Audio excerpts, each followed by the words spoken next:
final word. What more do you want?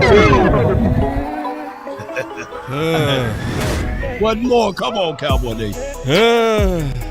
Nah. Man. The final word. Why can't we just have a normal offseason, bro? Man, I take this offseason versus the ones we used to have in the past, though. Nah, bro, I'm taking last year's offseason. So Me too. I'm taking last year, bro. Every time. Last year was good. Yeah, it was quiet. It was real good. It was real quiet. We got spoiled, man. I'm talking about remember the Gary days off season though? Somebody getting shot. Well, we had a good off season last season because they was all in. They choked. So now we got a bad off season. Yeah. I'm gonna ask y'all this. They've been scratching my mind with this. How much do y'all value AP All Pros? Because people have been saying, hey man, we had 9 All Pros. How much do y'all value AP All Pros versus NFL All Pros, etc.? What does that matter if we keep failing in the playoffs, dog? Nobody cares about all pros on the playoffs. Nobody cares about all pros. When you win in these playoffs, all pros don't matter. I think I know where you. We had all pros in 2007. I think I know. We had all pros in 07. 13 of them. Pro Bowlers. Yeah. Lost. We had. I want to hear that. It's still a record. That record has still not been broken. It's a record, but it don't matter. Yeah, but Big, it's where he was going, the big picture of what he was saying, because I think I heard that too. Because see, I've been hearing that where people basically been saying that about how many All Pros do Dak need? Is that what you're talking about? There you go. Yeah, no, I'm not even. I'm not. Oh, it's cool. I'm not going at that angle. But you know what? 3 years, all pros, Pro Bowlers. What? I'm tired of what we got. 3 years of playoffs. I don't want to hear these excuses. Because remember, boss. When we had this discussion last year, when Kellen Moore was dismissed, I said, "Okay, now, boss and Law and all y'all." I said, well, there ain't going to be no excuses this year when it's just McCarthy and Dak. You said there ain't no excuses. So what happened? They failed. They had everything in the hate. Dak had his best year and they failed again. So there ain't no excuses. So I don't want to hear none of that. Hey, I feel no wee-woo sauce. But let me ask Jay Tuck and you, Big Game, James, since y'all been in the boxing ring. Okay. How necessary is the jab versus the hook? The jab is the most important punch. The jab is the most important. Set it up. So we had nothing to set up the run, nothing to set up to stop the run. Is that what you're using? You always got excuses. You always got an excuse. You always got an excuse, dog. I love you, Law, but you always got an excuse, dog. I love you, Law, but you always got an excuse. You always got an excuse. You had these last 3 years. Especially 2022, and you had an opportune time to take over this, and like I said, I'm not taking up for these Joneses at all, but they did it, and we talked about it on the final word many times when I said this was their all-in season, this past season. Look what everything they did, and Dallas failed, so they going back to their old ways. So ain't nobody trying to hear no excuses of all pros or jabs and punches or nothing like that. Get it done. He ain't giving no excuses, Big. Right. Yeah, he is. Big ready you to are. fight today, bro. You are too giving excuses. I am ready to fight. I'm ready for war today. I'm ready for war. I ain't been on here. I love y'all. Remember, I love y'all. This is love. I love y'all. This is in love. I can't tell. This is in love. This is in love. This is in love. Evil world we live in. It's an evil world. I just wanna run it up. Can I check this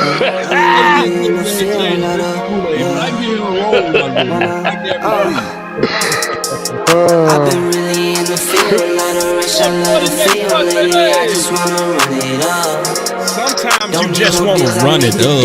Have to take it to a meal. Lately, I just wanna run it up. Yeah. Kinda check a song. Lately, I just wanna run it up. Count that too, count it up, count it up. Lately, I just wanna run it up. Need them ones, I need them fives, need them tens, I need that change. To the safe, got blues inside. Greens and pinks, it's all the same. I still save and roll my change. Take some losses when I play. Charge it to the game. I'm with L, yeah, I'm with T Black, I'm with Rabbit now. I'm with Bay, yeah, I'm with J, yeah, I'm with Chucky now. Still the same, not switching sides, now it's about loyalty. You switch sides off for the bag, and that's worth more to me. I mix Nike with designer, I experiment. You just rock what's on the shelf, and I'm not feeling it. Search for the one, but baby girl, it's nothing real as this. Can't trust a soul, I keep a hammer, call it too legit. I've been really in the field, love the rush, I love the feel. Lately, I just wanna run it up. Oh, put TFW in the chat. D final word. Let me see TFW. Keep the engagement going. I know it's the off season. Y'all hit that like automatically. Hit that like. Start it up with that like, man. All right, man. Tuck, we gonna start it off with you, bro. Uh-oh. I'm laughing at Wes's mustache in that picture. Like Pablo. Man, that look like Wes. What you talking about, man? That hurt my feelings, bro. I might have do that myself. Clean. No, he clean. No, he clean. Yeah, man. Enrique.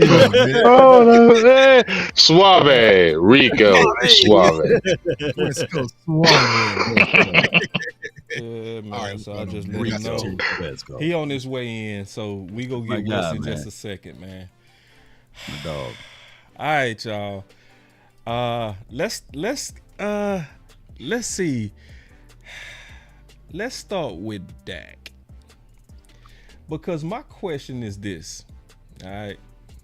And this is the perfect place to ask this question, okay?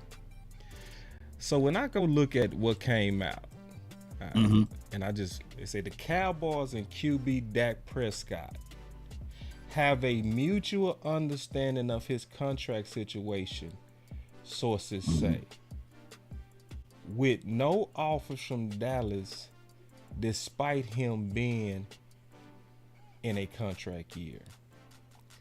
Owner Jerry Jones said, we are where we are, locked and loaded for this year. No indication a deal is coming. So, what's your thoughts on that, Law? Well, there's no sense of urgency. You know, I'm already with the belief that it's time for Dak Prescott to go. And I know I haven't talked to you guys in a minute with this, but here's where I came up with this conclusion, because they ultimately don't want him here. If they wanted him here, they would have did this deal, particularly in January, February, and they would have been able to make sure we get the maximum amount of pieces. What they're doing collectively, when they're saying, and we heard stories leaked out with our girl Jane Slater saying that the extension may not come until August, what they're trying to bet on or hedge their bet on is to make this be one of those battle royales during the Oxnard time. Trey Lance, Cooper Rush, and Dak. That's what I'm seeing.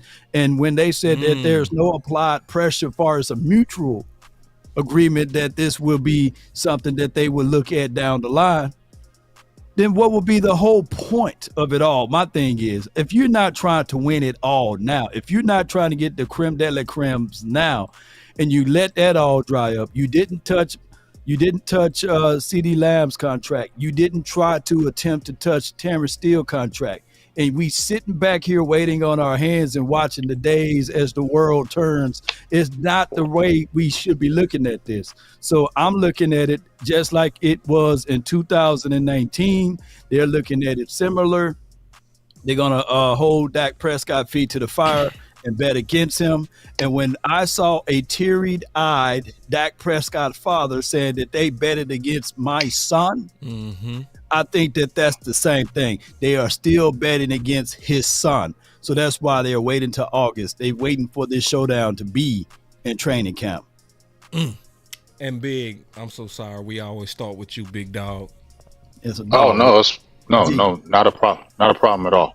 Can you do me one favor? Well, I'm gonna just take your camera down just a little bit. You know I'm a production freak, bro. You already know. Just a little bit. But go ahead. What do you want me to do? Right there. What do you want me to do? Right there. Because I'm trying to get right there. I'm trying to get that lower third. Boom. There you go. Okay. Right there? Yep. Okay, well, this is what I want to say to y'all about Dak Prescott. I did a video earlier today, and I'm gonna go ahead and read this right quick. This is my thoughts of what Stephen Jones and them, maybe more so Stephen Jones about Dak. Maybe I don't know about Jerry, but I definitely feel this about Stephen Jones. This was Scott McCloughan, the GM for the Washington Redskins at the time in 2018, when he was talking about Kirk Cousins. And before they were going to sign him, he was balking at signing him. And they didn't. Well, they were going back and forth. And this is what he said about him. And this is what I feel like they feel about Dak. And just my opinion on it. He's a good player. Is he special? I don't see special. Dang. McLaughlin added that when he first tagged Cousins in 2016, Washington was building a roster around him to make him special. While Cousins is talented and he works his tail off, McLaughlin warned that for Cousins to succeed, a team needs to be more than just a signal caller. You need to have more around him because you don't want him throwing the ball 35 to 40 times to win a game. That's what he said about Kirk Cousins when they franchise tagged him. He didn't believe in him, and that's why they didn't sign a multi-year deal, and he went to the Minnesota Vikings, and we saw what happened. This is what I feel like the Cowboys feel about Dak. They feel like he's good, but I don't feel like they think he's special. Because like they don't think he's special, that's why they wait. That's why they try. Why did you get Trey Lance? Cooper Rush proved to you games for you. Dak went out. Cooper Rush won games for you. That was a doubt for a lot of us fans right here, right? Cooper Rush won games for you. So if Cooper Rush won games for you and Dak Prescott is your guy, why would you go out and get another backup to back up Cooper Rush when Cooper Rush already showed you to win games? Your fourth round picks are very cherished for you. And you went and spent a fourth round pick on somebody who was 23, a high draft pick, had some upside, even though it didn't work at San Francisco, doesn't mean it wouldn't work somewhere else. So while I believe that you picked up this guy to be an expensive backup, you picked up his option, didn't you? So you're picking up his option, which was $5 million for what? To be an expensive backup? I don't believe it. So just like what Law was saying, and I've been saying for the last 3 years when Dak has been there, how they don't believe in him. They were in a quandrum when Dak broke his leg. They didn't have nobody. See, that's the thing. If they had Trey Lance and they knew Trey Lance had something on them right now, they would be even more stouter in these negotiations, in my opinion. But see, they don't know what they have in Trey Lance. That's why they want to wait and see, in my opinion. They may sign the deal. I can shut up. That's fine. But if they wait and this gets into August or something like that, they want to see what Trey Lance looks like so they can even have even a more of a bargaining chip. I'm going to say it on record. They can say all they want that we think the world of Dak. When I always hear Stephen Jones say we think the world of somebody, he gone. So I don't believe what they say. I don't believe what Jerry says because Jerry just be talking now. I don't believe nothing he says. He just talks to get the news. We should already know that by now. I listen to what Stephen Jones says because what Stephen Jones says is truth. Yeah. I will give that about him. He don't lie to you. What he says in the media, it's what he's really saying. He ain't shucking and jiving you. So I listen to what he really says in there. And Dak is working with us. That's fine. If it happens, it happens. I'm not hating. But I'm still going to go with the notion you don't believe in him because I don't see these other organizations putting their franchise quarterbacks to what they put Dak through. So that's my piece. And let me just say this before you go any further. The Washington team, they've been through 15 quarterbacks since they let go Kirk Cousins. And let me just say these names right quick and let me know if it ring a bell to anyone. Alex Smith, Josh Johnson, Colt McCoy, Mark Sanchez, Case Keenum, Dwayne Haskins, Colt McCoy again, Alex Smith, Dwayne Haskins, Cal Allen, Tyler Heineke, Ron Fitzpatrick, Garrett Gilbert, Tyler Heineke, Carson Wentz, Sam Howell, and Jacoby Brissett. So, and now they're finna draft or look for another quarterback. So that's what the outcome of it was since they let go of Kirk Cousins. And out of that whole entire time, they've been in contentions once, and that was in 2020 in the pandemic year. So I'm not saying that any of these guys will, or the Cowboys will fall under that same umbrella by moving on from Dak Prescott, but that is the possibility of the realms of what you could go into. Now, Trey Lance, he do have But we're upside. But I ain't trying to cut you off, Law, but listen to what you just said. Ball, listen to what you just said. I ain't trying to cut you off. I apologize about that. But you just said that they moved on for Kirk Cousins, and you gave a whole list of quarterbacks. But we will also say, and I'm not dissing. Please understand, I'm not dissing nobody when I'm saying this. I'm just trying to show what it is. Kirk Cousins is left, and they showed all these purgatory, and they haven't did anything. But Kirk Cousins hasn't did nothing in Minnesota either. Yeah, but we could argue that it'd been better than what Washington been doing, correct? Absolutely. But he still ain't did nothing. Yeah. But he still hasn't done anything, and he still has that label of not. Okay. We knew. Okay, I will show you. I will define, because when he was at Washington, we knew he could get numbers. We knew he was a good quarterback, but he hasn't taken his team to the next level. He went to Minnesota with the thought of Minnesota was having the thinking of, you have the potential to take this team to the next level. That has not happened since he's been with the team. Okay. And now he's with the Atlanta Falcons. So when I say nothing, they brought you over to Minnesota to be that guy to take them to the next level. That never happened. Now he is gone. Oh, okay. So I just disagree with that. I get what you're saying. I don't get that at all. Because, see, that's the same narrative that they put on Dak. I don't think it should be on any quarterback to take a whole team to the next level. I think that's the problem. But they put pieces around. Did they not put pieces around him? Yeah, they can put. Did they not put pieces around him in Minnesota? You can put pieces around him, but that don't mean that you take that to the next level. You just do your job. The only thing you're supposed to do as a quarterback is your job. Like all these. Okay, it's your job. So we're gonna say that, but they didn't pay him to just be his job. They didn't pay him to just to be his job. Your job is to do your No, job. they didn't. They paid him big money. They paid him big money. I don't want to hear that. They didn't pay Kirk Cousins big money to come on. They paid him a guaranteed contract. They paid him a guaranteed contract. So you saying every quarterback that break the he got a guaranteed contract. You show me where anybody else left and got a guaranteed contract. It don't matter. He was still the highest paid. Yeah, it do. So what you saying? And what he do in Minnesota? Tell me what he did because he highest paid. You got excuses. Hold on. Excuses. It's false. You got it. It is an excuse. It is an excuse. Teams. No, bro. No. So why did they pick him up? Tell me why they signed him, boss. Why they signed him? You sign a quarterback that you feel like is a franchise quarterback, and you build around him. That's what all smart teams do. Did they sign him to feel like they was taking him to the next level? That team, yes or no, boss? I mean, like that's why I asked you to define next level. Yes or no? I don't know. That's why they picked him, right? Is that why they picked him? Felt like was a franchise quarterback, meaning we trust you to do and was going to help that team take the next level. That team to go to the next level because they were putting pieces around him. I never will ever ask a quarterback to take a whole team to a level. I'm gonna pay him to do his job as quarterback. So big. So to answer your whole question, let's take Kirk Cousins and toss him to the side real quick. What is the difference between Matt Stafford in Detroit versus Matt Stafford, who won the Super Bowl? They traded for him because they thought he could take them to the next level. What happened? I'm saying from a player perspective, it was the same player, but wouldn't you agree that the LA Rams just put more talent around Matt Stafford? Yeah, they definitely put. But can we agree? Now, let me ask you this, Tuck.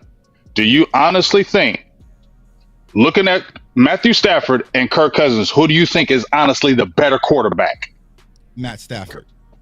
But looking at Kirk Cousins and Dak Prescott is the better quarterback. But let's say this though, Tuck, because Matthew Stafford was with the Lions. That was not a good team. You finally put him with a good team, and he already had that elite talent. What happened?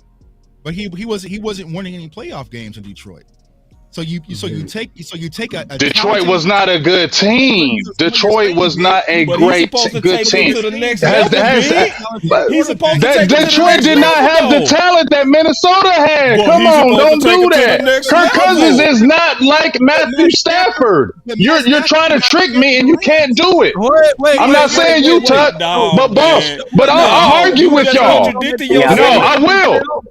No, I'm not. First of all, Matthew Stafford. Hold up. Matthew Stafford, where was he drafted? First round, right? Tell me. First overall. First round, he was a top 5 pick. Right. Yeah. What was Kirk Cousins? fourth round, something like that. Something like that. Right. Okay, so you had Matthew Stafford with the Detroit Lions, and you drafted an elite quarterback. That team was not good. When he finally got with a team, that team, you know, now Calvin Johnson, and Ndamukong Suh, that's all they had. I mean, what more do you? They didn't have a big time squad. When he, oh my gosh, when he went over to LA and he had a better squad, he had a better team and better coaching. Who was his coach over there? Wait, so was it the squad or the quarterback? You can't have it both ways, Big. Okay, I'm gonna say it was the quarterback. Ways, bro. You took. I'm gonna say no. I'm not. I'm not trying to have it no way. Which one is it? It was the quarterback to help that squad take. They had a good team. Jared Goff is not better than Matthew Stafford as a quarterback. Matthew Stafford has elite talent, and we know that. Matthew Stafford has elite talent, and when you got him with a team, Matthew Stafford would have won the Super Bowl with the Vikings. Matthew Stafford would have took that team to the Super Bowl. Is that what you said? I don't know. I didn't see it. I saw him leave the Lions and go to the Rams and win a Super Bowl in 1 year. With Jalen Ramsey. Man, you forgetting. So let me see. So okay. So we'll just have this discussion. Make sure y'all holler at me when Dak is not with the Cowboys and he goes with another team, and let me see him win a championship. I'm not hating. If he does, I'm happy. But if he don't, y'all not gonna have that conversation with me. You're not. Dak Prescott been able to win the Super Bowl with the Rams. Hold on, real quick. We got two people talking. They went all in, didn't they? They went all in when they got Matt Stafford, right? Yeah. They went all in. They made moves. They got rid of all their draft picks. They felt like they finally had their quarterback in place, and they made the aggressive moves to put talent around Matthew Stafford. Once they just got Matthew Stafford, they loaded the clip that year. You see what I'm saying? Yeah. So it wasn't like they just got Matthew Stafford and they sat back and said, "Oh, we're good. We got Matt." No, they continue to make moves. I didn't say that though, Tuck. Tuck. Minnesota, even when they got Kirk Cousins, they still tried to get players around him, and he wasn't able to do it. He wasn't able to help.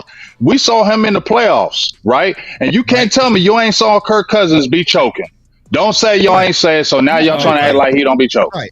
Right, he does. But I'm not comparing Dak in the same level as Kirk Cousins. You're talking about the MVP runner-up. And that's the thing, right? I get it. That's the thing. He's the MVP. Say that one more time. You know what I'm saying? It wasn't like he was top 15. Like the MVP runner-up, and we lost in the playoffs. But you can't just pin all. You cannot sit there and say that. I'm not pinning it all on Dak. Yes, you are. Did he play great? Did Dak play great? He played okay. Who played great that game? Who played great versus Green Bay? He did enough. That's what he did. He definitely did enough. I mean, we scored 30 points. Right. Boss, I asked you, was there going to be any excuses, and you're giving them.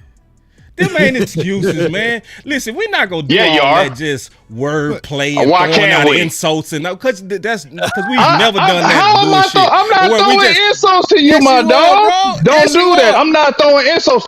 We did a show last year, and you said, "Kelly." No, you said we did a show last year.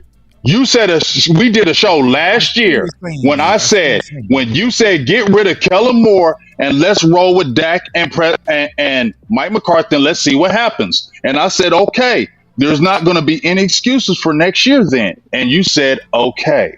So Dak had a MVP type year. I wasn't going against Dak, but we got into the playoffs. That was our prime time to win it. I'm not saying Dan Quinn didn't do goofy stuff. I didn't say the defense didn't give it up, but Dak didn't play the greatest. And at the end of the day, this is the third year of having a good team, and the team has failed. So what I'm saying is, when I read that quote from that guy, that's what I feel like the Cowboys think about Dak, and that's one of the reasons why I feel like they hold off on him because there was opportune times. Real stupid if they believe that's fine. Because I'm not saying they ain't stupid. Because it's very dumb to say the runner-up MVP, which was the most. I got you, Wes. We can hear you. All right, so to say the runner-up MVP gotta prove something else, and the MVP that was the runner-up had better numbers than the overall MVP. Like, why in the world would Jerry Nim not believe in that? I think that is crazy. Like, I can see people say I want Dak to get better, sure. Because they lost in the playoffs, and why would that's because boss, people blame the quarterback, which is okay. And it's the same thing I said to Sean. Sean and not to Sean. I retweeted. Are you hearing me? What I'm saying? What the ownership would think about Dak, though? Yeah, I heard what you're saying, but then why didn't they do that with Romo? Because see, that's the thing I keep hearing. Hold on, Big. Because you just said Romo was his son. No, hold on, no. I never said that. Okay. Now this is the deal. This is the thing. How can Jerry all of a sudden have a standard of you got to get to a Super Bowl or NFC Championship to get paid when Romo got paid without that? And the real reason Romo got paid because he actually signed a bad deal. He had a 6-year contract. So I don't believe for a second that Jerry got these super standards to where he can look at an MVP runner up and be like, I want more. It's like, man, you saying Jerry though? Do you don't think Steven has the voice in this? No, he got a voice in this, and I sure know he ain't stupid like that. Like, how you gonna have the second best player voted by most people in the whole league, but then doubt him? That is dumb as fuck. And if we we don't deserve Dak. That is too stupid. Okay, let him go. But what I'm saying is, let that go. Then tell me why they got Trey Lance. Because they want leverage for the deal. If Dak says today, you know what, I'll take a 6-year deal. He's a Dallas Cowboy. He gets signed today. That's the thing. They're trying to use Trey Lance as leverage. And I remember me and Boss did this show last year. I know that. Stephen Jones spoke about Trey Lance's contract. We already knew what it was. But here's the problem. Dak applied pressure by playing with the MVP caliber level. And so now the Cowboys are back to being in the corner because if you don't believe in Dak, you believe he's Kirk Cousins, then try to find a trade partner and get some value in return. But here's the problem. The Cowboys don't want to marry Dak, but they don't want nobody else to have him. So they're kind of stuck because if they let him go, agree. I love that. And he pulls a Matt Stafford, then they're gonna be like, that's their biggest fear right now. So I think they believe in Dak. That's what I'm talking about, Tuck. They want to win the deal. They want to win this deal. And that's what it was. And Dak Prescott has all the leverage. And for billionaire owners, they don't like being backed against the wall. Yep. They don't like that. They don't like that. They lost the first time, and they feel like, you know what, we're going to spin the block, and we're not going to lose this time for negotiations. They're not even focused on football. We got Wes in the building. I ain't going to lie. I agree with that. Wes, go. Hey, can you see my face? I'm going to put you in there. Oh, okay. What's up, everybody? It's your boy, West Coast, man. I appreciate y'all for having me on the show, man. Hey, man, y'all been having some great back and forth, really, really good back and forth. I ain't going to lie. I agree with both of you guys on certain points. I think I agree with Jay Tuck on the point of the fact that the Dallas Cowboys definitely, the Dallas Cowboys want Dak Prescott, but, it's definitely a degree of them wanting him and not necessarily want other people to want him too. But we also got to remember that, the Cowboys could, just because they didn't get a deal done today doesn't mean they don't get a deal done throughout the season. You know what I'm saying? And to keep it real, I would not be surprised if the Cowboys, if they do get a deal done, I would not be surprised if it's like 2 days before training camp. Because this is the thing. If you're Dak Prescott and the Cowboys just agreed that they're not going to give you a deal, then guess what? You don't have a quarterback come training camp. Because I'm not going to be at training camp throwing footballs. I'm not doing that, bro. I have $659 million, and I'm going to keep it 100 with you. If I'm the Dallas Cowboys and I have Dak Prescott on a 1-year deal for $59 million, someone divide that by 17. That's how much he's going to make in 2024 per game. What's up with you, son? That's what he's going to make per game.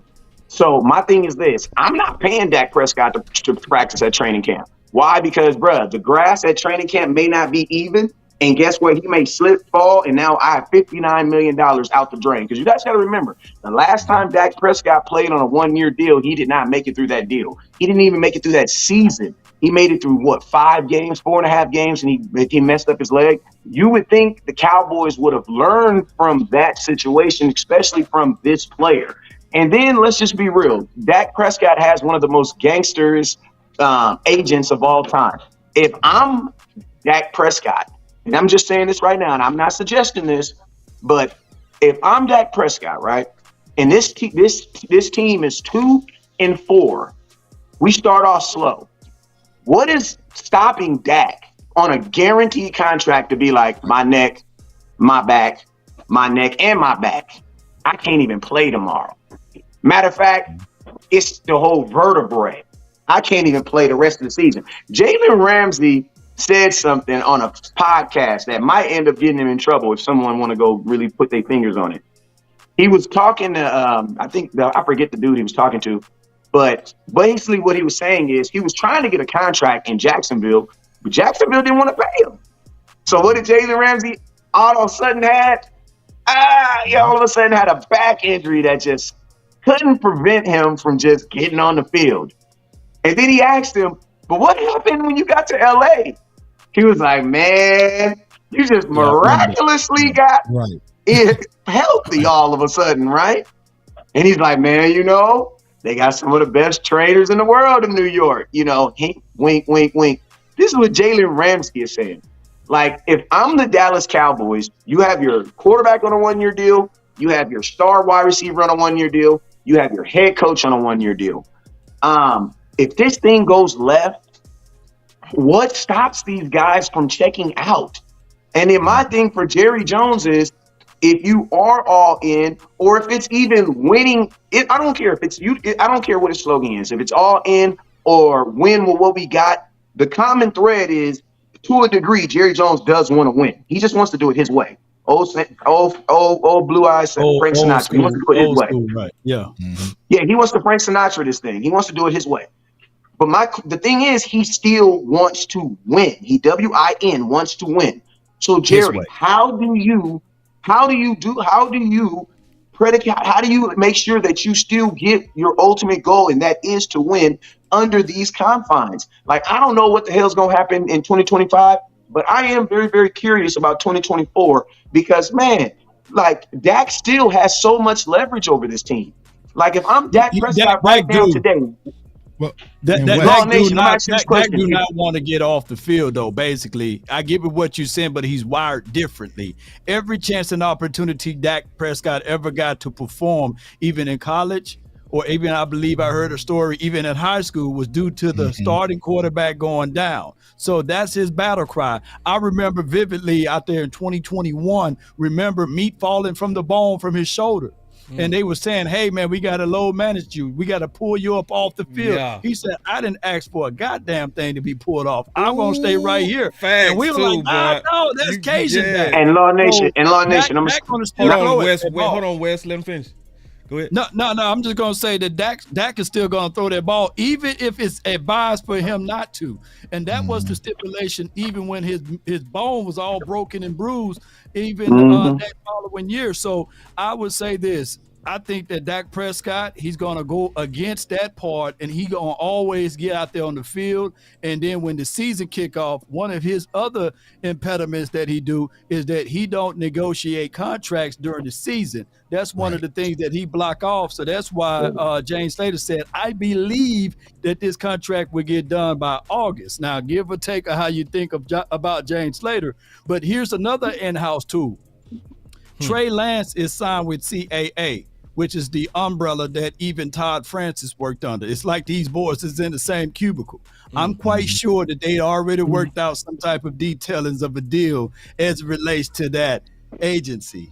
That CAA is a big dog agency because the Todd Francis also represent what's that big boy down there in Buffalo land? Oh, Josh Allen. And he represent also what's that guy named Pat Mahomes and Dak Prescott. So he got all of the creme de la creme type of quarterbacks that he represent, or his umbrella, the CAA represent. So I'm quite sure it won't be no cheap handouts. That's why Dak Prescott refused to give that cheap hometown discount, because of what the agency is able to do with others.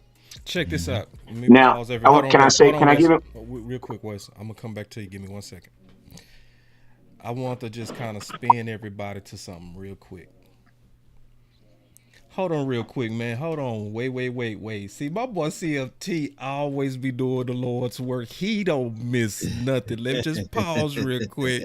Because CFT, right, my boy said 300 people in here and only 100 likes. That's why CFT is the dude. Don't miss. He don't miss. That motherfucker don't miss, man. He's good.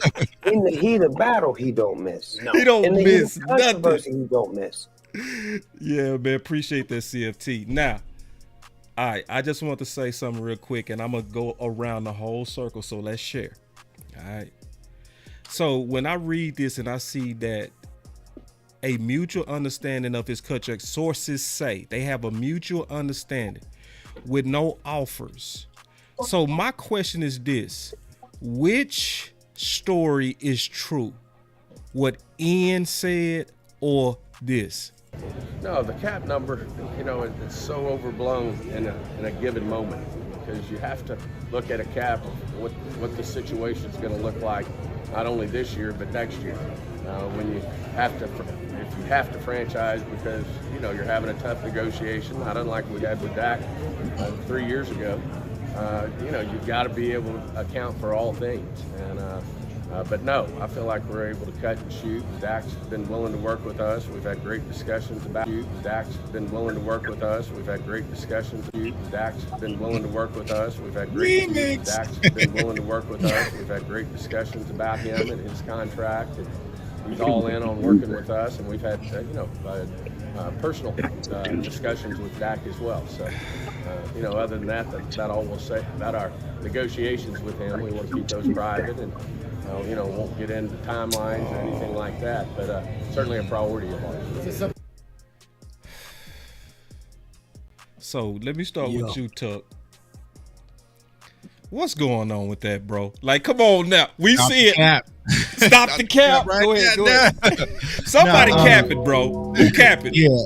And so I remember when we spoke about this when we had Landlord on, and the reason why I kind of leaned towards they were having discussions because they was having all the other situations going on with Dak. So I feel like that may have been an opportunity for them to speak, right? Because he's using the Cowboys lawyer. Yeah. But it just doesn't sound Dak. Like, I don't see Dak having personal conversations about contracts directly with the Joneses. Just like you said, Law, he has the, the creme de la creme of agents. He's going to give that to Todd Fran. So I just don't see that working, that Dak was sitting up there keying with the Joneses talking about negotiations and contracts. So, maybe he spoke about it in jest or something, but I don't think there's been anything serious. So I would lean more towards Ian Rappaport's, report, because for Dak's standpoint, there is no negotiations. It's either that you meet my demands or I'll walk next year, bro. Like it's just that simple. And here's the reason why. Is because of the little childish things that the Cowboys have done to Dak Prescott.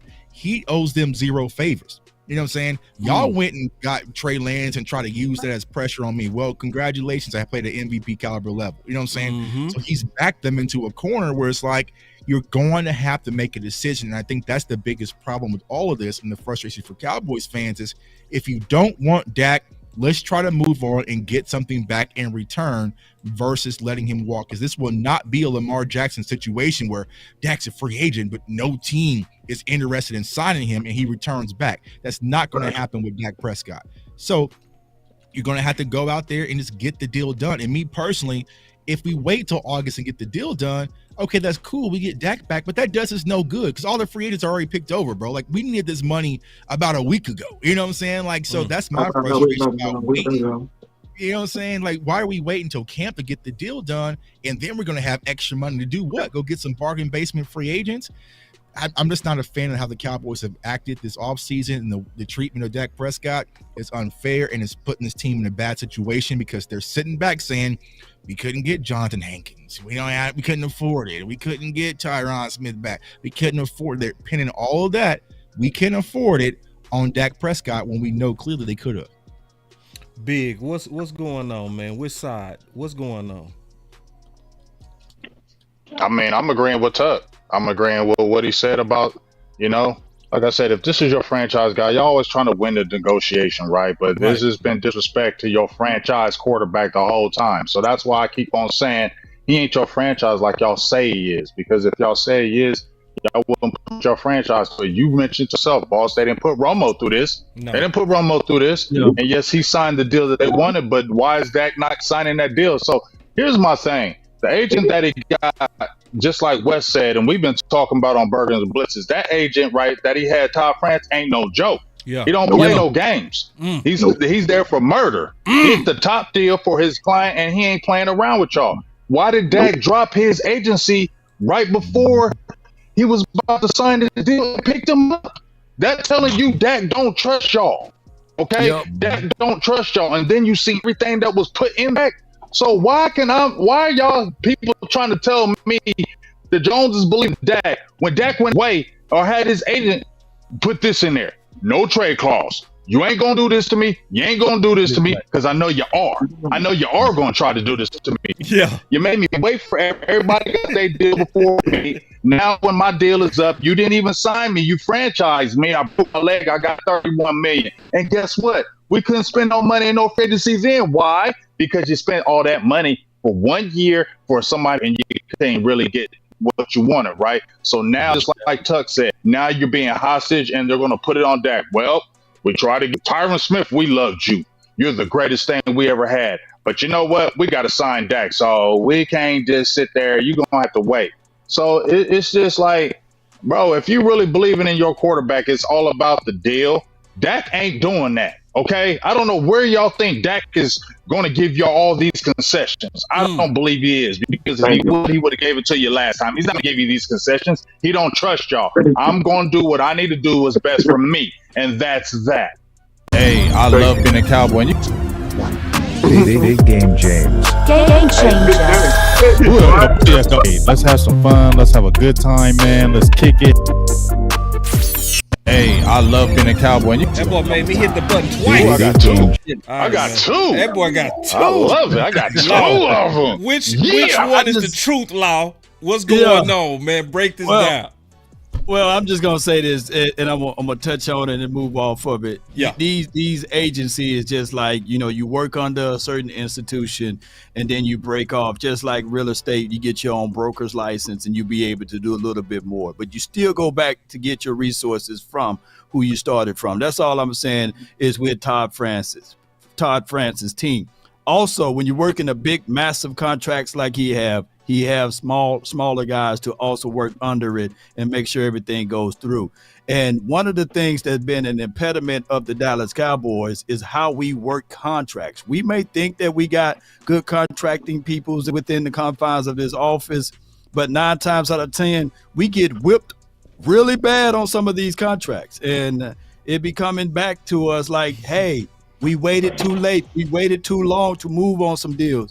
Hey, if it was anybody else, that Michaels Gallup contract, they would have been fired, right? If it was anybody else, that D-Law contract, oh my goodness, to franchise tag a person twice and then get that deal, somebody would have got fired, right? So it goes back to these contracts, and we can sit back and say every now and then you get a fool, and I'm not calling Tyron Smith a fool, but collectively, what he did for the offensive line market, he already shot himself in the foot for taking that first ever Pat Mahomes type of deal. Facts. To take money for cheap for all of those years, and still people never valued Tyron Smith for that contract because they wanted him to go. Right? They say, he's a waste of time. But he took a team-friendly deal for the majority of his life here in Dallas. Majority of his life.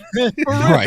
And people still didn't respect that. So Facts. I get it. So for those who are out there, just keep in mind, for those who say, hey, take a team-friendly, remember Tyron Smith, and I get it, he was hurt majority of the time. But one person who really stood tall to the Joneses and really got his money, got his bag, that nobody talked about, that was selfish. Nobody said that, hey, look at him starting off slow. Hey, what's going on? Is Zach Martin. Right there in the photo. Right there. Yep. Right there. My guy, Zach Martin. I was nobody about to say said, that in that he's photo. Selfish, man. Hey, man. They came quick as hell for him. Yeah, they covered that up. And he held out, ladies and gentlemen, when you had Mike Solari trying to teach a new system and scheme and philosophy. When also you had Jeff Glasgow, who got the run game that's married to the offensive line. These guys were never on the same page, ladies and gentlemen, but not one soul is brave enough to say, hey, Zach, you were selfish, man. And I get it. I can say you selfish, just like Jason Witten's ass was selfish. Just like Jason Witten was selfish when they paid $4.2 million to bring his ass out of retirement. I don't want to hear that. And when it's a whole different story, we could talk about something. We don't want to talk about those subjects. but you played Tyron Smith, but you paid Jason Witten $4.2 million to come out of retirement for nothing. And then you gonna sit there and cave for Zach Martin. Oh, we ain't gonna pay him this money. You caved like the 2 days later. I don't want to hear that stuff, man. I'll get on Zach Martin's ass all day. I said trade his ass. You should. If you would have gave a couple of first round picks, bye. Oh, whoa, wait, hold on, Hey, bro. I love being a Cowboy. Man, Big got You heard me say three. it. Big game James. Game changer. Man, what I got Let's is have big. some fun. Let's have a good time, man. Let's kick it. God damn. Wes, what's going on? I'm sorry. No, you good. What's Turn it going down. on? No, you good. Oh, Hey, man. boo thing. I Don't thought turn my boo big thing game. was I'm telling me talking to shut about up. between Down. Stephen Jones and Ian. Like, we saw the report from Ian, Wes. So, make these jive. I mean, this my thing right here, right? I got two questions that I got to ask Dak Prescott because I don't really. I mean, who cares what Jerry Jones thinks? Who cares what Ian thinks? I want to talk to my quarterback. Okay. I want to know.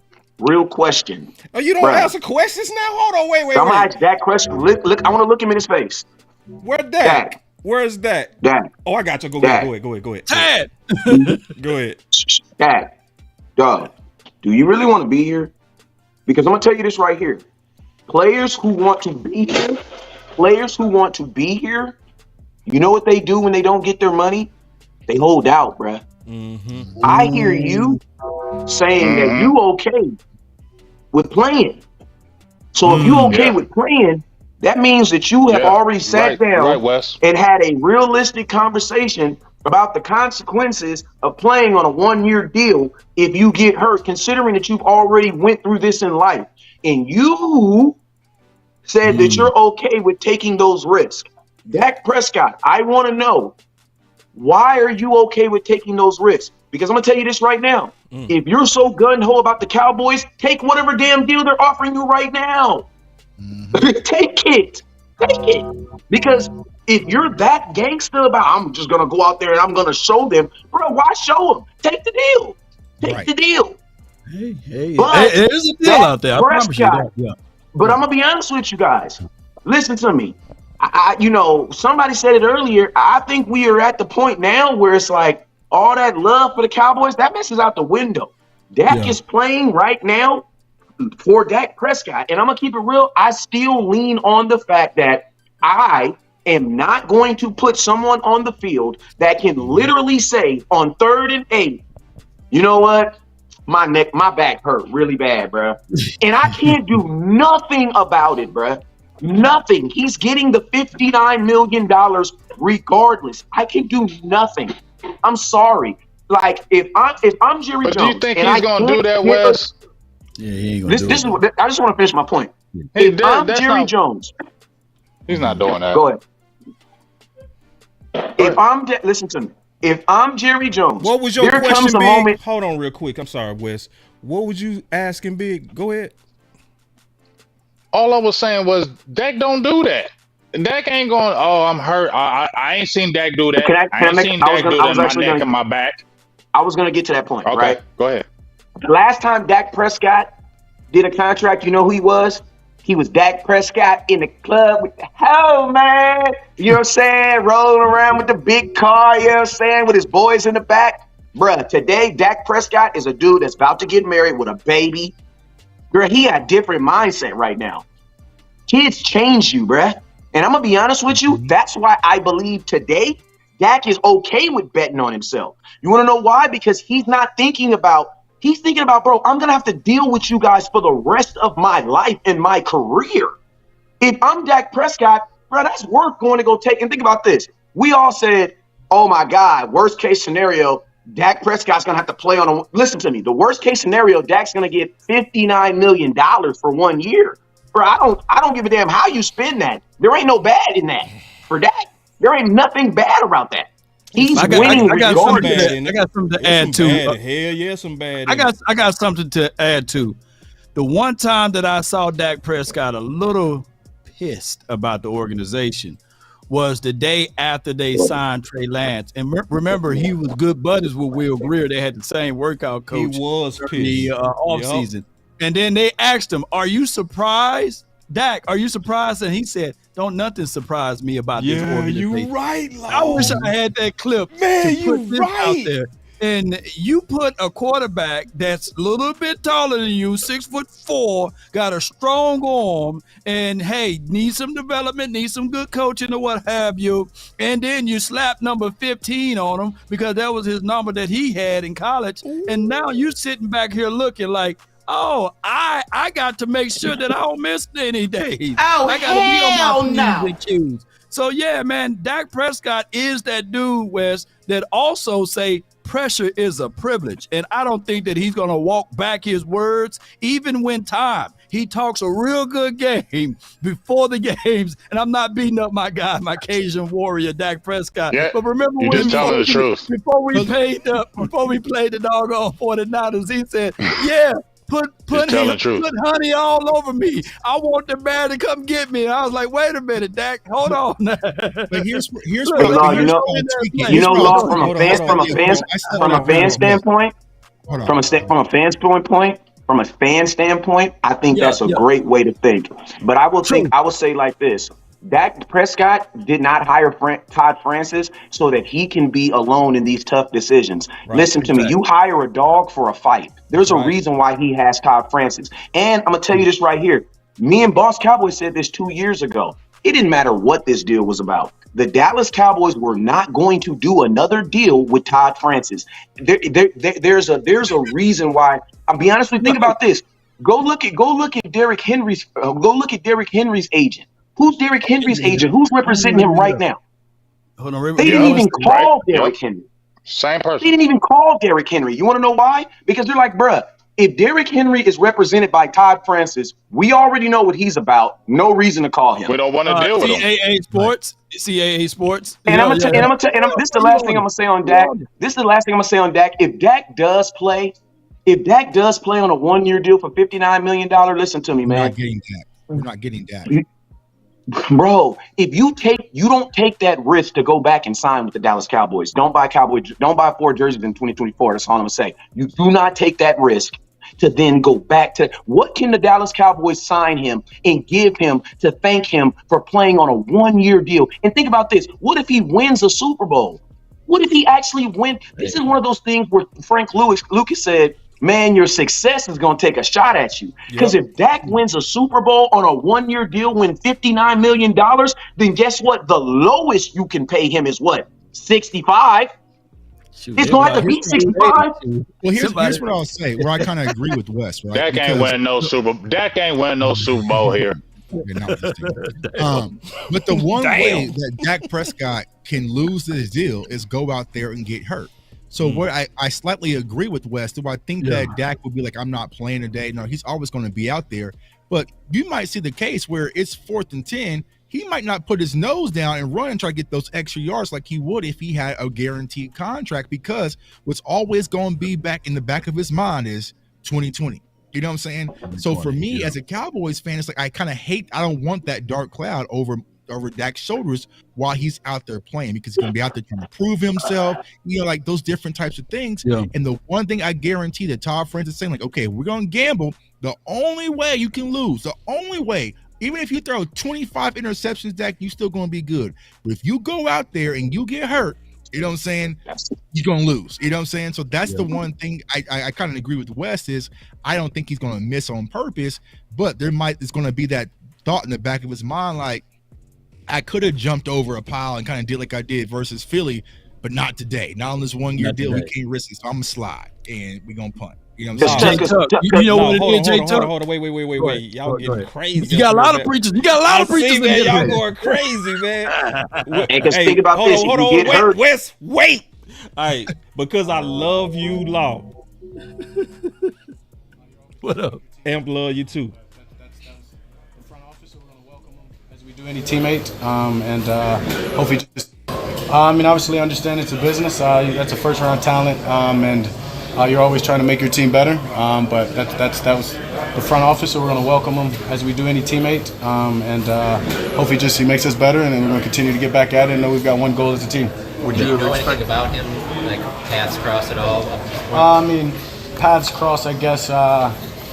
during his draft process for a marketing thing, and seemed like a great kid. Knows he's a great kid. Knows he's a great guy, I should say.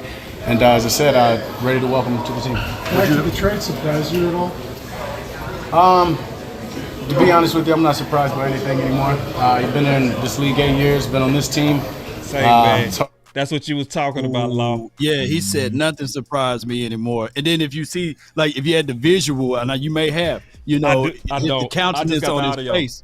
Yeah, the countenance on his face told it all. Yeah. And I'm going back to what Jay Tuck said.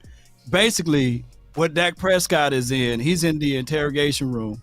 And the lawyer is on the phone with him saying, "Don't you say a word." Yes. Don't you say a word. And everybody want him to talk. Like, nah, don't you say a word. Because I know all of y'all, and y'all in that room, and you paying some good money for your lawyer. You going to be sitting there like this. Exactly. Right. Hey, okay, wait. I got to jump in, man. Everybody said they piece. Hey, but listen to, but think about this, fellas. Wes. Everybody said they piece. And I got you, Wes. Hey, boss, can I ask you a question? I'm going to feed you in here, Wes. Let me finish my part. I promise you I got you. I promise you. Man. So this is what I think is going on with this Stephen Jones versus Ian report. I think it's a little bit of what, and I'm just kind of this is a theory. Very clear theory. I believe that on this one, hey, Wes, can you pause yourself? I'm repeating my thoughts, so I'm gonna forget them right. It's okay. Yeah, we can hear you. So, real quick. So, I think it's what Tuck was saying that first time when Stephen Jones came out, they was actually in talks with the lawyer because of the icky stuff that's going on. Yeah. So in my personal belief, I believe that they was kind of in talks during that period, and Steve and them felt because they had a conversation that, okay, we go use that and put pressure on him in the public. Oh, we having conversations. Oh, it's going good. He said he go work with us. You know what I'm saying? But then Dak is smart. So likely what Dak did is say, all right, we talked about this icky stuff. All right, my attorney, my agent represents me again. Hence, we're back here. Right. You know what I'm saying? Back to business. To where we see, because Dak knows, and Law, me and you know this for a fact. Dak's dad told me and Law, I taught my son to let his representatives do their job. Yup. He said, yeah, I taught him well. Don't get too close to him, didn't he, Law? Yeah. Right. So I think when you add it all up, hey, Wes, I can hear you, big dog. Can you mute yourself? It's all good. Everybody can hear you. So basically, go ahead, Wes. Yeah, you good. Man, my bad. All of a sudden, I'm the most interesting room in the house now. My bad. I got 3 kids. Nobody wanted to hang out with me. All of a sudden, I'm joined live, and now everybody wants to come in the room. Stop. Leave it alone. Just leave it alone. What I was saying is this, man. You know, I'm back on Dak and his conversation with his agent, because if I asked you guys the question on what Dak Prescott is saying, but my question is this, and I want to ask you guys, and please answer this question. If you were Todd Francis and you have talked Dak Prescott, because there has to be an agreement that you guys are going to play, because you guys got to remember, as much as we say that these players are doing these things, they're not doing things without the say-so of their agent, because their agent is getting a large percentage of this check that they're going to sign, right? So my question is this. If you were Todd Francis and you're telling Dak, we're about to take this historic chance and risk playing on the biggest one-year deal ever, I think, in probably sports history. I want to know, what is Todd Francis promising Dak he's going to go get him as his agent? Because, bruh, if you go do this and you play all 17 games and you walk off that field, playoff game or not, and you walk off that field a healthy man, Todd Francis, what is he promising you? And I'm telling you right now, it is something outside of what the Dallas Cowboy realm is. It cannot be. Because think about this. You can't even agree on a deal right now where it fundamentally helps your team. The Dallas Cowboys are willing. Think about this. It ain't even really about money. Because if it was about money, the Cowboys would yield and just give the contract. Because once you give the contract, it frees up the money. This is not about money. This is some Game of Thrones. I just want it my way. And that's what it is. And I'm gonna be honest with you guys.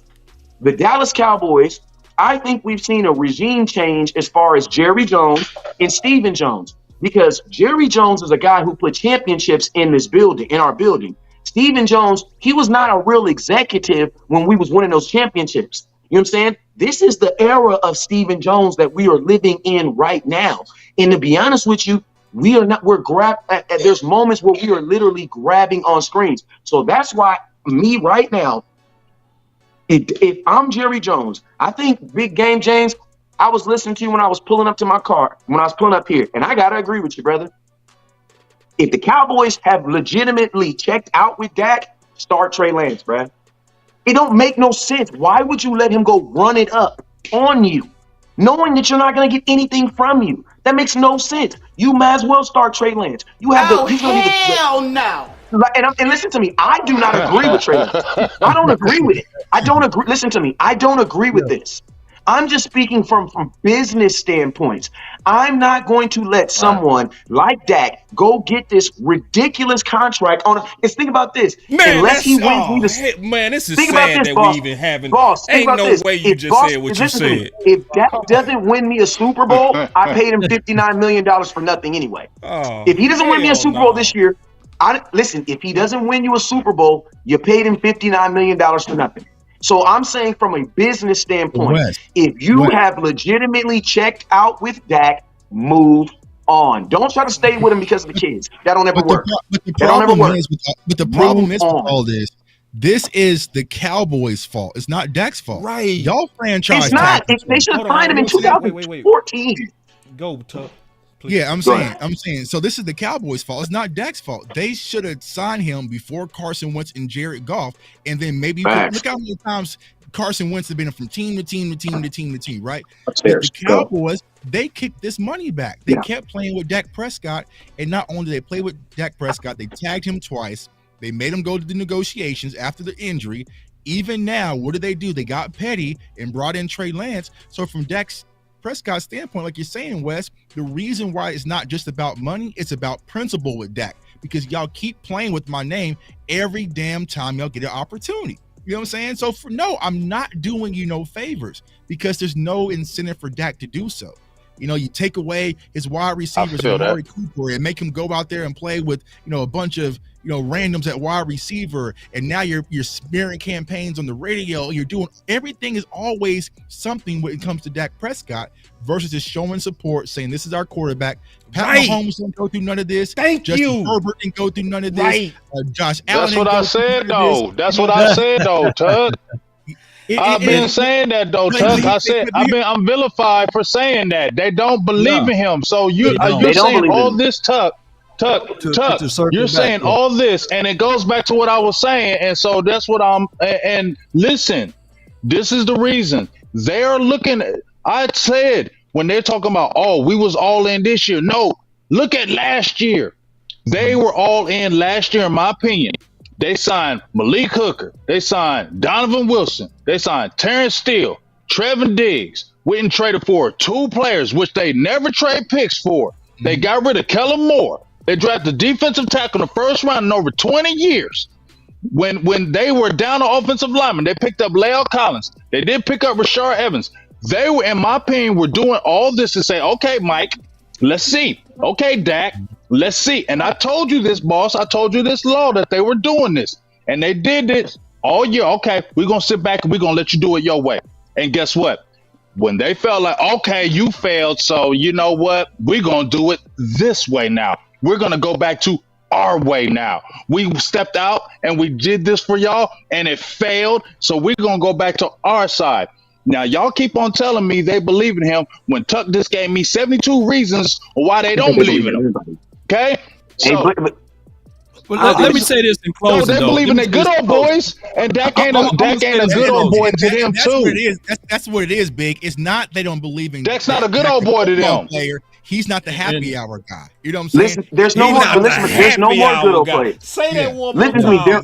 He's not the happy hour guy, and that's what they don't like. And we all been in corporate America, where we're the hard workers. We're putting up the numbers. We're the producer. We're the top in the region, but we not going to the happy hours. We're not going to the golf course with these people, chucking up with the managers, and we sit back and see so and so from accounting get the promotion over us.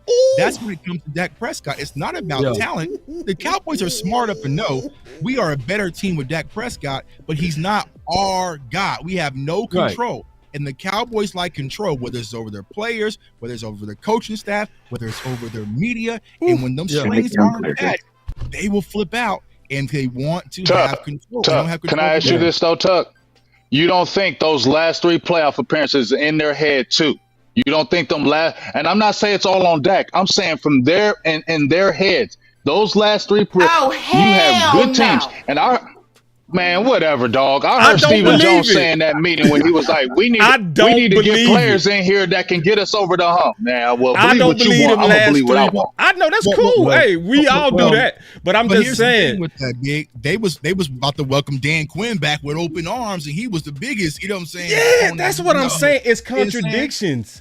Like it's contradictions. It's like how is it contradictions? I'm finna explain, Big. I'm finna explain why I see it different. Right, and this is not at you. This is not at you, by the way. That's fine. Okay, this is why I see contradictions in them, and I'm answering your question. So you ask, you don't think they thinking about the last 3? It's almost like what I said about when somebody was like, "Oh yeah, I think they want him to get to an NFC championship and a Super Bowl." It's like, wait. So with some guys, you hold them to these God standards. With Dak, you hold Dak to God standards, and it's them last 3. It was them 2 interceptions. But what about the Tampa game? What about the first Green Bay game? What about the Seattle win in the playoffs? What about the Rams game where you played good? You know, like what about all those games? You know, so it's these last 3. You know, this is a what have you. Hey, can I this is a what have you done for me lately too. I hear you, but let me tell you what I really think is going on. And then we go ahead, Wes. No, real quick. I think at some point we just need to rule out. We just need to rule out. Just real quick. I'm gonna be real quick. I promise you. Okay. This is what I really think is going on. Them years. Because we keep thinking, they believed in Romo. Look at his deal, 6 years. And this is the deal. They got over on everybody. Romo signed a 6-year deal when his counterparts did a 4. Dez did a 5-year deal where his counterparts does a 4. We all know Tyron Smith got bent over. We all know. Then they bent over Fredericks on a 6-year deal. Zach Martin figured it out late and held out, right? He figured it out late, didn't he? Last year he figured out, he said, wait a minute. This long-term contract got me like the 10th best paid guard when I'm the top 2. No, hold out. And he said, you not bending me over no more. They bent over Tank. They bent over Jalen Smith, the worst. Then they bent over Lyle Collins. They bent over Zeke for 6. They bent over Amari Cooper. The only person that's standing flat-footed like you ain't bending me over is Dak. That's what's going on. If I look at, it's almost like that woman that broke all these dudes. She done broke them all mentally. But she go fight this one. Why? You can't break me. You can't break me. You broke everybody else, but you not gonna make me sign no bad deal. When all my counterparts are getting 4 and 5, you not giving me a 6. And so what they doing, in my opinion, is they trying to fight to make him like everybody else, and he not going for it. That's what I think is going on. I don't think it got nothing to do with belief or not belief. This is just dirty business and Scrooge McDuck trying to win and get over and bend over him like you did everybody else. Let that cool just breathe. I think it's more like what Tuck said, where we don't want nobody. We don't want you going nowhere else so you can win somewhere else. That's what I feel like their thought is too. Is that we don't want you to leave with the thought of you could win somewhere else. So we're gonna keep you because he does give them a chance. They do believe he gives them a chance. They know he's a winning quarterback. Look at his whole career. He's a winning quarterback. Facts. You can't deny that. He's a winning quarterback. The Cowboys don't want to move on from winning. They want to keep the product going. They want to keep their winning, but that still don't mean they believe in them, boss. Understand what I'm saying? You know, like jobs, and just because they push you or they sign, don't mean they necessarily believe in you. They just might not feel. Like I said, if they have more knowledge of Trey Lance, or if he had already shown them something, I bet you their chest be even more bullish in contract negotiations. I ain't fighting you on that, big dog. Makes sense to me. All I'm gonna say is with this in closing on the Dak, because we got the other part that we're gonna talk about. You know what I'm saying? But I just want to say this though. Yeah, it hit me. You know, there's another player that's on a contract year, and his name is Trey Lance. You know, there's no more contract after him. So I know for sure he will probably take that 6-year deal. Dak don't want to take it. On top of that, keep in mind, the Cowboys still will owe Dakota Prescott $40 million next season. So they're going to have to either way still work out a deal for Trey Lance, even if they do decide to move on from Dak, because keep in mind, they don't get nothing back in return because of the way the contract is made. No trade clause, no franchise tag ability. So they are literally painted in the corner. The best way for the Cowboys to ultimately get away from this is to ultimately extend Dak and ask him and get on their hands and knees or bend over and let them know to say, hey, can you please remove the trade clause, Dak, because we're going to give you an unbelievable contract. And he'll waive that if they were all 10 toes down, but they're not. So therefore, they're going to wait till August because they're going to look at Trey Lance during this doggone Oxstar. Me and West Coast, we're going to be out there watching. We're going to be looking. We're going to let y'all know the real. It won't be the we was, man. It won't be the we was. My fault, Wes. I did promise you, and I didn't keep that promise. My bad. Go ahead. Because you had something. I was just gonna say, I think we were talking about belief system. I mean, the Cowboys didn't believe in Tony Romo when he signed his contract. Man, Tony Romo was coming off an 8-8 season. He was ranked 13th. He was second in the NFL in interceptions that year with like 19. He was like 13th in passer. Tony Romo didn't have a good season the year he got that contract. You know what I'm saying? That $100 million. We were 8-8. The Cowboys did not believe him, and the whole nation was telling him to go out there and to let him test the water. The reason why they didn't want to do it is because back then I think Jerry Jones was just a little bit more, we weren't the same. We were the Dallas Cowboys then, but you got to remember, like, we weren't really the Dallas. Now? He different. Huh? He different. I'm saying this. The Cowboy brand was different, bro. Like during Tony Romo, that was the only jersey. It was Tony Romo jerseys or Roy Williams jerseys, bro. Like we were America's team, but it was some weird years when Tony Romo was. You know what I'm saying? Like we were the Cowboys, but it was weird, during those seasons. Romo was going on a cruise trip with them boys. Yeah, bro. Like it was weird during that time. Romo, man. They love Romo. Romo. I'll put it to you like he might have gone on a cruise ship, but the money didn't. The finances didn't show that. You know what I'm saying? They tried to rip Tony Romo off on his first contract when he brought him in that room and was pushing all hands up on him. You guys got to remember, the Cowboys don't love people. They just be using stuff. If Jerry Jones invites you to a party, it's the same reason Puff Daddy's trying to invite you to a party. It's because he wants to F you at some point. You ain't lying. You're not lying. You ain't lying. If Puff Daddy is bringing you to a party, it's the same reason why Jerry's inviting you to a party. Because he's gonna F you at some point. Some shicey stuff about to go down. Here's the reason why he's doing it. What are you talking about?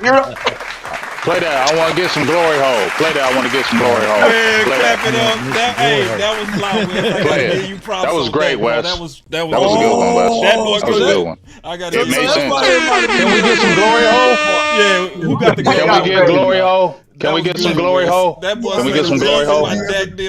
I want me some glory hole. That's sick. There he is. But just to end my thoughts, so we can move on to the next conversation, man. Yeah. Listen, the reason why they were giving better deals back then, 6-year deals, is because it was more beneficial to the organization to give you 6-year deals. They didn't have all this wiggle room and things that they were able to do now. So now you got to think like this. Cowboys still want to they still want to put people on 6-year deals. Players are just smart now. Like, players are like, wait, time out. Why would I want to get a 6-year deal when they're getting $30 million into the cap every single year? That doesn't make no sense. It makes sense for me to sign a 3-year deal so I can get back into the market. People can say whatever they want to say about Kirk Cousins, but Kirk Cousins is probably contractually the smartest quarterback of all time. Oh, he's the smartest. He's the greatest. The smartest quarterback of all time. His agent is Like, the greatest. His agent is the greatest.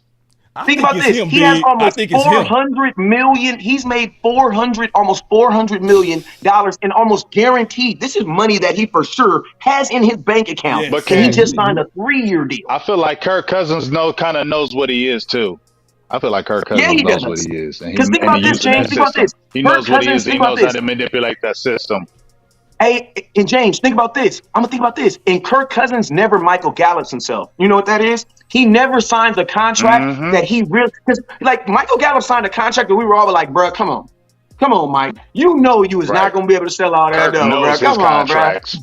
Yeah, Kirk Cousins signs contracts that you'll be like, yeah, Kirk didn't win no Super Bowl, but I don't feel like I got ripped off either, though. You know what I mean? Like, this is the magic of Kirk Cousins. Hey, somebody said Romo even named his child Jones, man. Y'all better watch out. I ain't gonna get and then you know what the Cowboys did? And he retired a Dallas Maverick. Congratulations. Yeah, man. That's what happens when you mess with the Cowboys. Man, I was almost that's what happens when you mess with the Cowboys. I was almost getting ready to take the bait and talk about Kirk Cousins. I'm not gonna do it. I'm gonna take the real done. bait. But to me, like, go get CD done. There it is. Micah Parsons. Yeah. Parsons.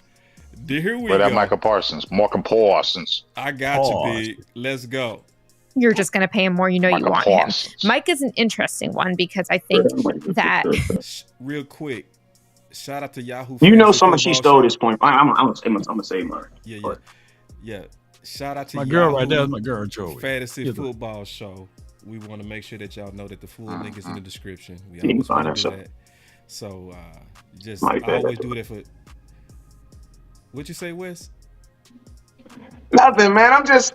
You messing up the show because you keep talking in the back when other people talking. I'm not used to it, fellas. I'm not used to it. I'm not used to it. I'm sorry. We'll get used to it. We'll get used to it. I'm sorry. God damn. Get used to it, damn it. I can't even finish my thoughts. Listen, I'm sorry. I'm sorry. My bad. I think when I'm not on camera, I'm not muted or something. My bad. Just mute yourself or just talk to yourself.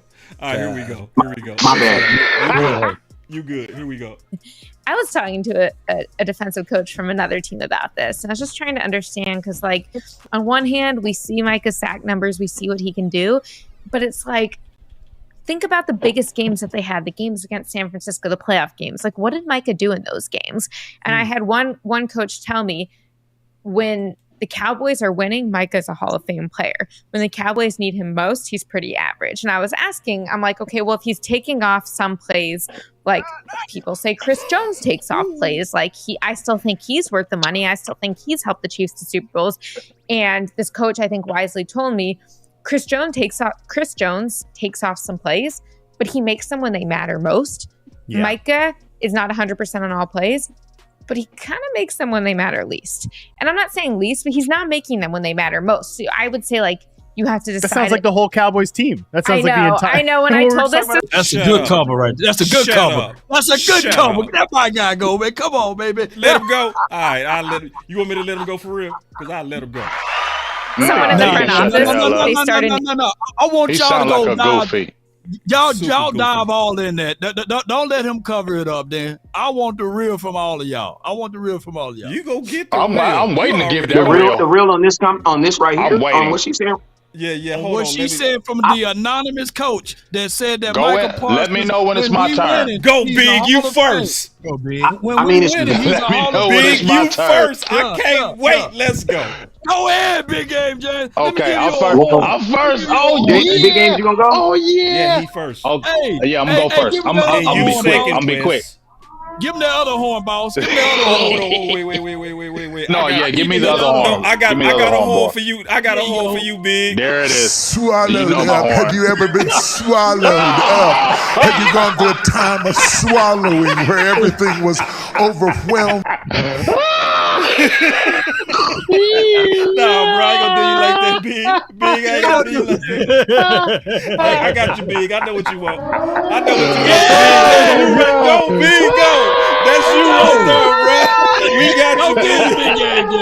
We got you, Big. You know I had to, bro. I had to, bro. Go ahead. It's all good. I can take it. It's cool. It's cool. I can take it. So, with this thing, with what she said, man, I'm gonna just say this. In my opinion, dog, I'm gonna keep it real. Please. We talked about it, Micah. Now, last year in that San Francisco game, I'm not gonna say that because last year in San Francisco, he was a dog. I'm gonna be honest. He was a dog in last year in that San Francisco game and that playoff game. He was an animal. This Green Bay game, I don't know. I don't know about that. I didn't see all that in that Green Bay game. I saw a lot of talking. I saw a lot more talking this year. I think he was a better player last year, in my opinion. Just for me. I feel like he was a better player last year. I feel like he got more Hollywood this year. I felt like it was more Hollywood. Yes, I don't hate on the podcast, but you know what? I don't like it because as soon as you leave, as soon as the game is over, you lost to the Packers. You and CD on there talking about, yeah, we need to step up and be better leaders. What? What the hell you just say, dog? After the game is over, now you talking about you need to be better leaders and stuff, bro? I ain't hearing that. So I feel like he is more Hollywood, and I feel like when it does matter, when we got them big games, sometimes he get in his feelings, and when he get in his feelings, he takes himself out the game, and when he takes himself out the games, it hurts the team. You get what I'm saying? And so, yes, I do believe that, and I believe that he gets real emotional and that he needs to be a better leader on the field because when we was losing that game, why ain't he getting all the troops together and saying, hey, man, come on, y'all, what the hell is going on here? We need to step up and be better. I don't hear him doing that. I see him sulking. I see him shrugging his shoulders. I see him doing all that other stuff. And then after the game is over, I already hear him saying, I need to be better. Man, F all that. So, yeah, I'm agree about 75% with that. So what if y'all don't like it? I still love you, Micah. Wes, you up next, bro. Wes, what's your thoughts? Listen to me. You cannot fight the numbers, and the numbers say in the last 2 years, Micah Parsons has about 3 sacks between weeks 11 through 17, and that's a fact. You know what I'm saying? That cannot be. That's a factual statement. You know what I'm saying? I might be off by a number here or there, but I will say this. You know, what are y'all expecting Micah Parsons to do in these big games? Because I'm going to be honest with you, in every big game that I've seen the Dallas Cowboys, I ain't seen no quarterback air us out. I ain't seen no quarterback go drop 450 on us or nothing like that where they dropping back 35 times. In big games, you know what I see teams doing? Running the damn ball on our ass. So I'm going to tell you what happens in big games. In big games, you know what teams say? Hey, man, they got this guy named Micah Parsons. Maybe we shouldn't throw the ball 40 times because they're going to line him up all over the place. And you know what? He'll probably take the game over. So how about we do what the film actually says and do what? Run the football. You know what I'm saying? In these big games, teams are not throwing the ball on us like that. Think about this. You still have Trevon. You still have the best secondary damn near in all of football. So even if they were getting past Micah Parsons, what was your secondary doing? Teams are not in the big games. When teams really want to beat the Dallas Cowboys, you know what they do? They run the football because that's what the film says that you can guarantee win. Listen to me. It really doesn't matter who you are. If you run the football on the Dallas Cowboys, there's a really good chance you're going to beat them. Why? Because what did Jordan Love say? Jordan Love said, man, you guys had like DBs playing linebacker, right?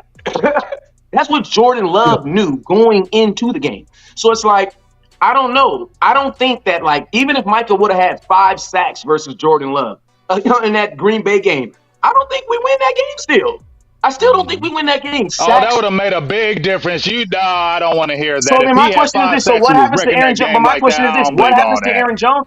Hold on. Listen. My question is this. What happens to that 5.5 yards that they were rushing on? Listen, they only threw the ball on because they wanted to. Where they were getting almost 6 yards on the ground. Is Micah great in the run game? Wes, is Micah great in the run game? But this is the thing. he can only be one place in Yes the or run game. no? In the run game, Yes listen, or no? if I run I'm the asking ball, you, I can if they take run Micah right Parsons. at him, if they run right Why at would him, you run at is he Mike? stopping that run? But James, this is the I'm saying question. the team. I'm saying listen this. to me. If I know, but that's not this. Hold on. I'm not going to answer that question because that's a rhetorical question. Because if I'm an that was a offensive straight team, up question. No, that was straight no. up. That's a straight up question. I asked you, is he good against the run? Yes or no? Is Micah? Yes or no? Yeah, he's good against the run. Micah is good against. Yes, he is. He can tackle against the run. Yes, he can. But this is what now back to my point because remember I was just trying to say mine. So this is what I'm saying, James. If you're in offense, and you know the dynamics of Micah Parsons, your first goal is to what? To get him out of the game. You're going to circle him on a piece of paper. How do we get him out of the game? You know what you do? You go away from him. And that's what teams, if you go look at the Green Bay game, they were running at Micah even said it. Like listen, Micah's they one of those players. They ran at him in that Green Bay game, dog. No, they did not. You know, tell you what they did. I'm going to tell you what the film. No. I looked at the film. Yes, they did. James. All right, James. I'm going to interrupt you if you saying something that's crazy. James, the film says this. This is what the film shows. That's what the film says. The film says here, bro. That's big crazy. Bruh, you know what the film says? I'll put it to you like this. The film says this. They ran Aaron Jones as a blocker without a football at him. Go look at that on film. And that's what they did. Hey, you can, argue with the film. They were not running a running back at Micah Parsons trying to get him to tackle it. No, they were. Even Aaron Jones said it in his interview. They were running Aaron Jones without a running back at Micah Parsons. That's what they were meaning. That's a blocker, bro. That's a blocker. That's not a running back. That's what they did. And that's what they did. They basically kept him contained with a player every play. Every play, Micah Parsons had someone in his face. And guess what happens, fellas? That's what happens when you're a good player. Just like with Michael Jordan. When Michael Jordan got so good, at some point, you just got to learn how to be double teamed. Why? Because they're going to double team you every play. And guess what? And that's what I said last year when Micah Parsons complained about getting double teamed so much. I said, well, bro, guess what? That's the downfall of being a good player. What you going to do? You got to learn how to beat the double team or you're not going to be a good player anymore. And listen, I'm not giving no excuses for Micah, but what I'm saying is this. As the season goes along, teams don't want to throw the ball on the Cowboys. You want to know why? Because you got Bland with 5 interceptions, bro. 5 interceptions for touchdowns.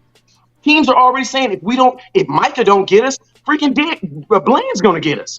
So teams are more adamant to run the ball. And guess what? That's why you hear Stephen Jones saying the 2 things that I've been having on hats for the last 2 years. The Cowboys are saying this. We got to run the ball more, and I'm going to be honest with you. We got to be able to stop the run more.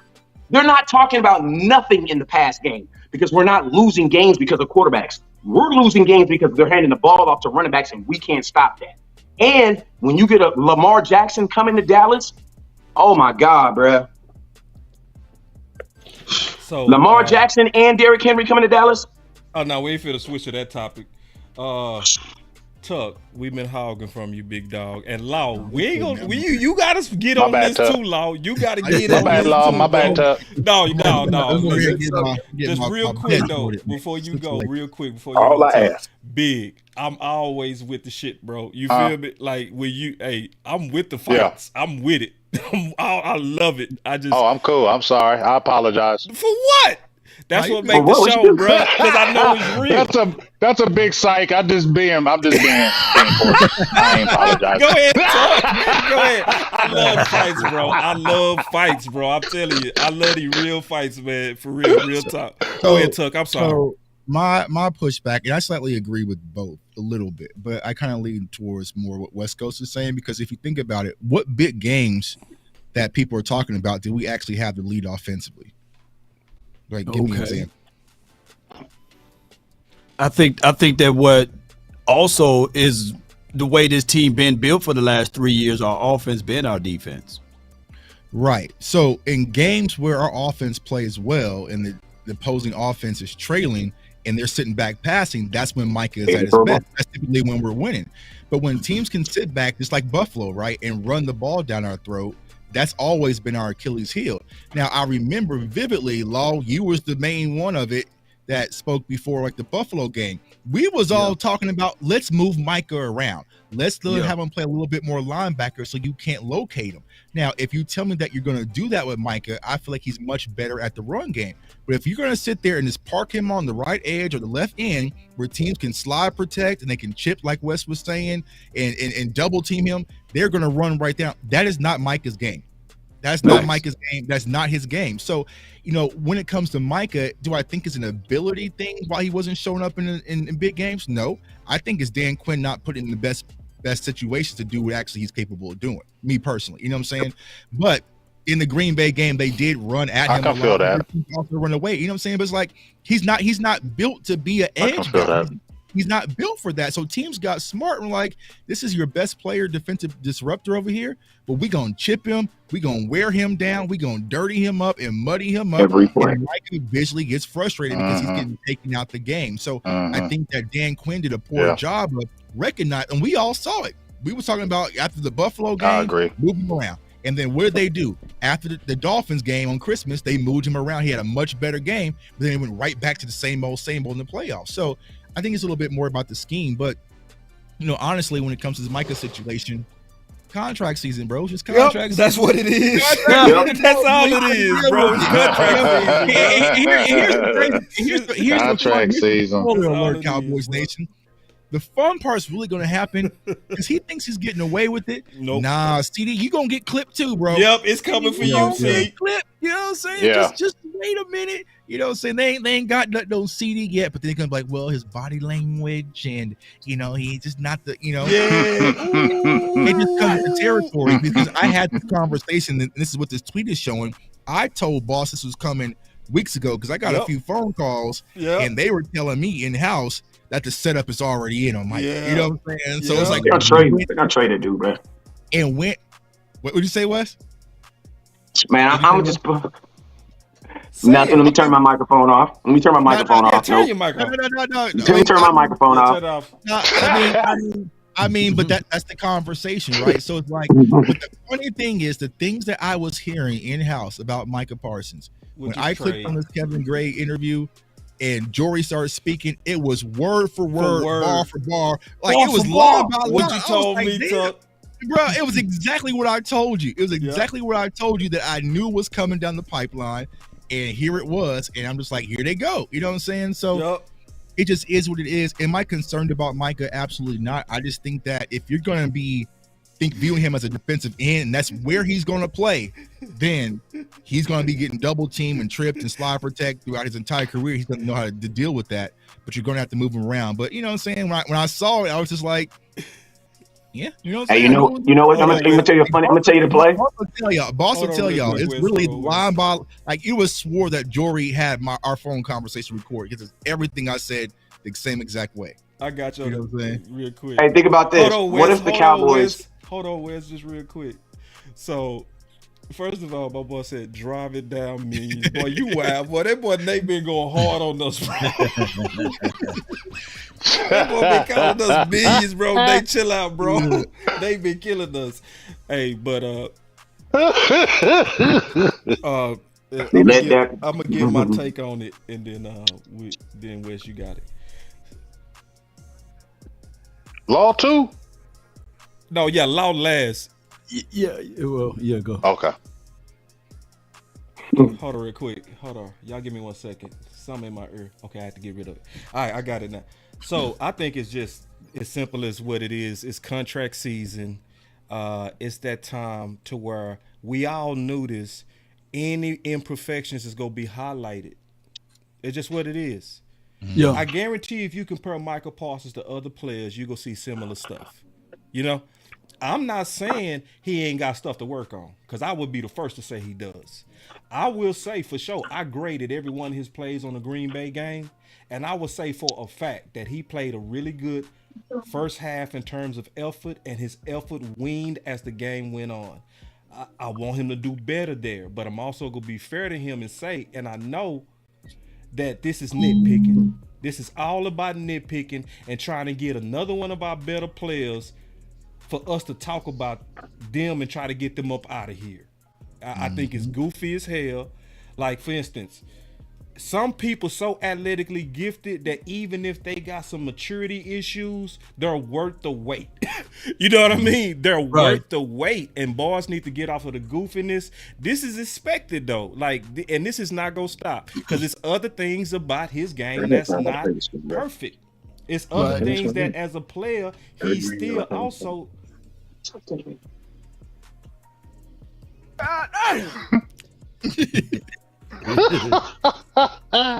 Wes, man, even when you're not on camera, we can still hear you, bro. Is it? You were wired up.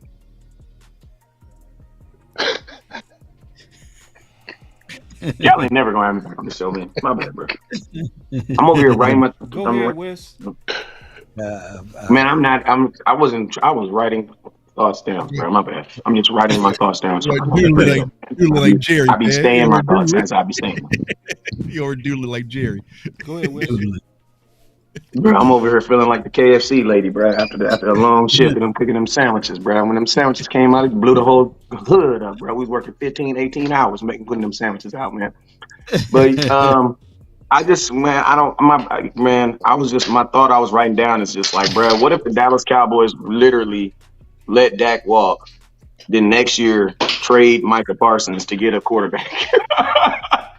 Like, that's the stuff. Damn. That's the stuff the Cowboys do, bro. The evil world. Think about this. Think about this. Micah Parsons, in order to give him the highest paid defensive player, you're gonna have to give him about $30 million. To give him the high on APA. That's $30 million is not very far away from what you trying to pay Dak Prescott. You just gave Dak Prescott $30 million to be a quarterback like 2 years ago, and you resented that. There's no way on God's green earth that Micah Parsons, a defensive player, and they don't even cut for defensive players like that in Dallas because they don't serve jerseys like that. There's no way that they're going to give Micah Parsons a quarterback number. So for me, like the writing is on the wall for Micah Parsons right now. Micah Parsons is the greatest asset that the Cowboys have ever known, that we've had, that the rest of the NFL values. Brett, I think next year with Dak leaves, I think I'll keep it real. I think they're going to be looking for someone who got 2 first-round picks that's willing to pay Micah Parsons and get him up out of here. I'm going to be honest with you.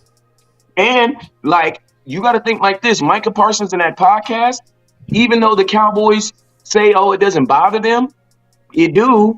I know it do. So my question for the Cowboys is, if you're not willing to give a quarterback what he's willing to pay, there's no way Micah Parsons is going to be a Cowboy. It doesn't make it right now. And then think about this. If you don't have a good team, why do you need a $30 million defensive player to do what? You don't have an offense. Like what? Why do sacks matter? Sacks only matter if you're winning. Myles Garrett been on a bunch of bad teams getting sacks, and guess what? Nobody cared. He got on a good team, got some sacks. Guess what he did? Got calculated. So that's all I'm saying. Like, this might be the beginning of the end for the Dallas Cowboys as far as these super players, unless we can find these kids in the draft, man. Hey, Law, now, okay, you heard from us, Law. Well, I would say this though with Parsons, I get it. I can see the contract thing and the conspiracy part of that. I can really see that in its full value there. And Coach Marr been sending me information about how the Cowboys are strapped for cash and they are pretty much rich poor. You know what I'm saying? They rich broke. So that's another thing. I would say here with Parsons, I think that he will be an off-ball, great tackling machine, hook to flat. He would have been able to stop some of those pursuits of runs. So just like what y'all said, you know, players need linebackers behind them in order to be good run stoppers. Both of the Bosa bros, they are not good at run stopping. Joey Bosa, Nicky Bosa, they're not good at stopping the run. Yeah. You can run right at them. And that dude, both of them, I believe, getting paid bitcoins, big money, but they got a linebacker to fill behind them. So now you got Parsons, who's about 30 pounds lighter than those boys or however, and he's on the edge. What you think? You know, so he's a guy that I foresee with Mike Zim. Hopefully he will be able to talk to him, get him playing right, and get your out there, contain the damn ball. This is why we do it. I hope Mike Zim will be able to do that and let Micah Parsons in these big games say, okay, all right, I got you. You only going to rush the quarterback on third downs, but first and second down, we need for you to play linebacker mixed in with Eric Kendricks, right? Or whoever else we draft. A Hope Overshown can turn the corner, and that's how you can get impact tangibly with Parsons. I don't care what that little chart graph that he showed up on his Twitter page. That don't really give me nothing because even within the confines of that list, they got Dexter Lawrence somewhere high on impactful plays. But we don't need that. I need more. If y'all talking about what DPF, Dak Prescott fault is all about, then we need to have an MPF, because with this being said, when we start talking about the last 4 playoff games that Parsons been in, hey, he's generational talent, but he only got 1 sack. He only got 1 sack in the last 4 playoff games that we were in, whether we won or lost or what have you. So I'm saying this with Parsons, use him as that off-ball linebacker, let him go hook the flat, let him shoot through A gap, B gap, let Sam Williams play on the edge, go draft another guy, go draft somebody to replace D-Law, and let's get this going. But I do get that they want to lower that price tag because $30 million. Hey, that ain't, or whatever it is.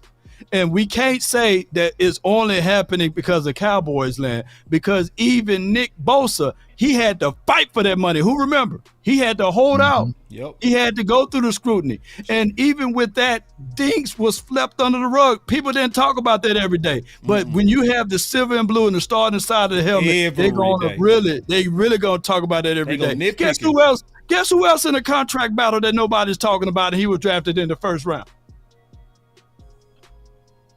We wait. Trevor Lawrence. Yeah. He's in a contract dispute. They're not all in. They got rid of some of his weapons. He is in the same They shouldn't boat. be all in on him. Oh, Big AJ's off the top rope. Oh my God! I've been told y'all about Lawrence. I told y'all about Lawrence. I was never sold on him. Jordan Jefferson ain't signed his contract either. You know what I'm saying? Jordan Jefferson ain't signed his contract either. So, you know. Would you swap the big game, James? Would you have Law over here and Dak over there? So, nope. Hell no. I will say this real quick, and then I'm going to move to our last topic. Oh, my God. Micah Parsons, you have to cross your T's and dot your I's. That's all you got to do. Because they go, you know. So, Dak got to go through the same thing. It's just what it is when you're Dallas Cowboy. Because what they going to say, Dak couldn't throw deep, so what he kill you with the deep ball. Dak can't read a defense, so he kill you with limited interceptions. Then he get aggressive.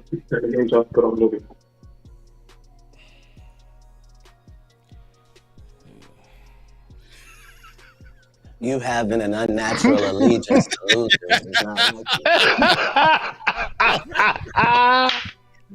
Oh man, we got that was perfect. Yeah, that was perfect. So perfect. Yeah.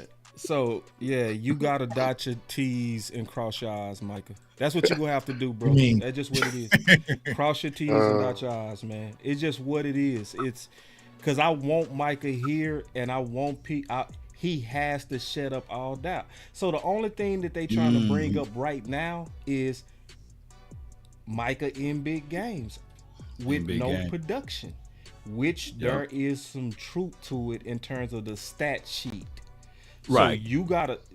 So you gotta do everything in your possible. And I mean, if you jumping on piles to get cheap stats, do it. I'm not lying. Like, right. it's what you got to do because you're a Cowboy, they're going to nitpick you, bro. It's just what it is. So, you know, that's my last observation I would say on Joy, and I am definitely not surprised. And so the craziest thing of it, though, boss man, not to cut you off, though, but there's another guy that was like that for many of years. His name is Aaron Donald.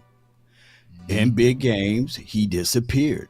It took them to go out there and get a Von Miller, a Leonard Floyd, they went to go get a Ashawn Robinson that year. They had to have a go get a Jalen Ramsey.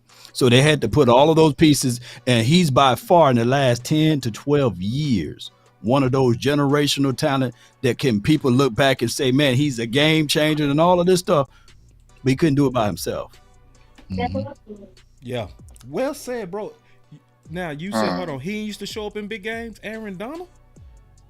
Hey, name That's the what game. I'm like, I need to go Super back. Bowl. I need to go Super Bowl. He made that big play. On the Super Bowl, he made that play. You didn't name them.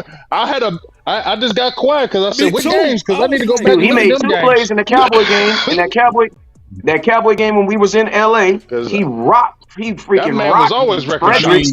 Shoot, he could. Aaron Donald. Shoot, Connor Williams. Aaron Donald, and in that Super Bowl and the Super Bowl game, he on the final play. Remember, he the one that caused the pressure. Connor Williams, don't you do that, Connor Williams? You better stop that. I mean, Joe Looney. It was Joe Looney. It wasn't Frederick. It was Joe Looney. And what year was that for? What year was that for Aaron Donald too? By the way, you better stop that. That was the year I'm talking about. Is the 2000 the year we played him in LA. It wasn't his fourth season. But the Super Bowl year, he did ball though. The Super Bowl year, he balled. He made the final play in the game too. Yeah, I balled too. If I had Leonard Floyd, Von Miller, I got all of those boys. Ashawn taking up the double team. Yeah, but listen. Did you reach on that long? Did you reach? He reached. Hey, I'm asking that Law Nation. How do you?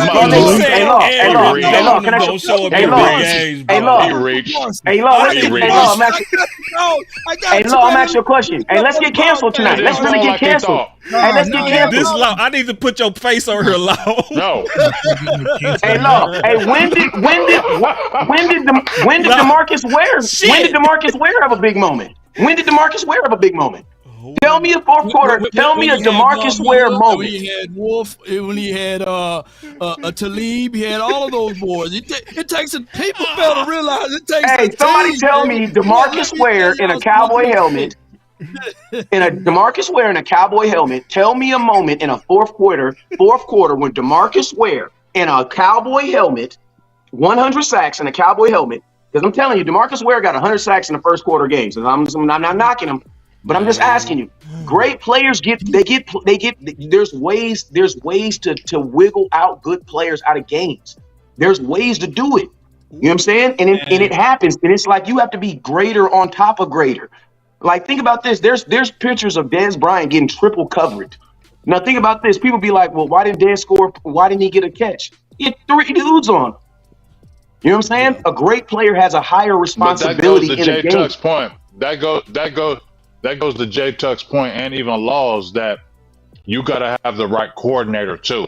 If you see they're double teaming, you see they're doing this, your coordinator has to have the responsibility to know that I got to move him around. I got to get him in the best spots because this is my top guy and I got to put him there. So if they're doubling him here, I got to move him up here. That's what your responsibility as a good defensive coordinator has to do. And so that's why I agree with Tuck and them saying that they have to do that. James, do you remember Deion Primetime Sanders when they were calling him Deion when he was playing for the Atlanta Falcons and the Cowboys, everybody beat up on him. They still saw talent. They saw the skill set that Prime was able to have, but he couldn't win it by himself. Oh, yeah, he got beat down. So when he went to the 49ers and when he started winning, he went to the Cowboys, he started winning. He even went to the Ravens, he started winning. So, hey, it takes a team to make sure that you can win, but you got to have other dogs with you, though.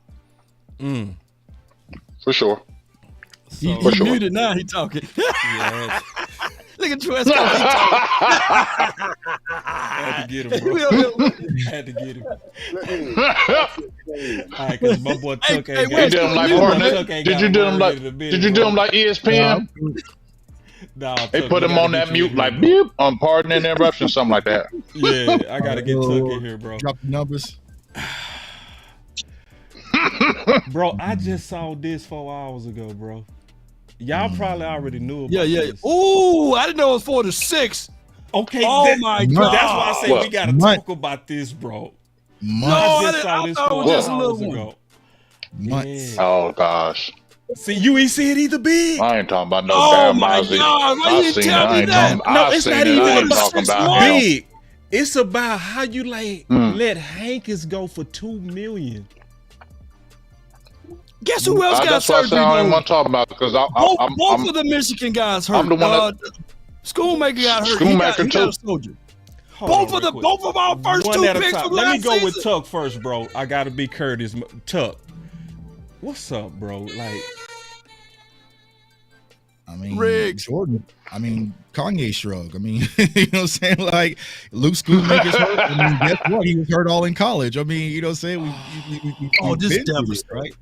But I think the frustrating part, like you said, boss, is that they know that Mozzie is going to be out, and they let that small amount get between them and Jonathan Hankins, and Jonathan Hankins walked over to Seattle. So it's pure just negligence at this point, man. Yeah, and bro, not it's to compare it crazy. to real life, because real life is more serious than the Cowboys. But it's like, if you ever dealt with someone who's like been battling addiction, the worst thing you can do when you're by that person's side is see them self-destruct. You know what I'm saying? Them self-inflicted wounds. Like, you're trying to get them to go to counseling, go and get better, and you're helping, you know what I'm saying? You might help them financially, but they keep just doing these stupid things to put themselves in this situation. And it's the same thing with the Cowboys. It's like, I don't understand, why are y'all moving backwards? Granted, Green Bay lost, it hurt. We was all there. But if you felt like winning the Super Bowl was a 10, the Cowboys were at a 7, maybe a 7.5. You know what I'm saying? Get Trayvon Diggs back, get a few free agents, and sprinkle on a good draft class, and maybe we can move that needle and get to an 8 or a 9.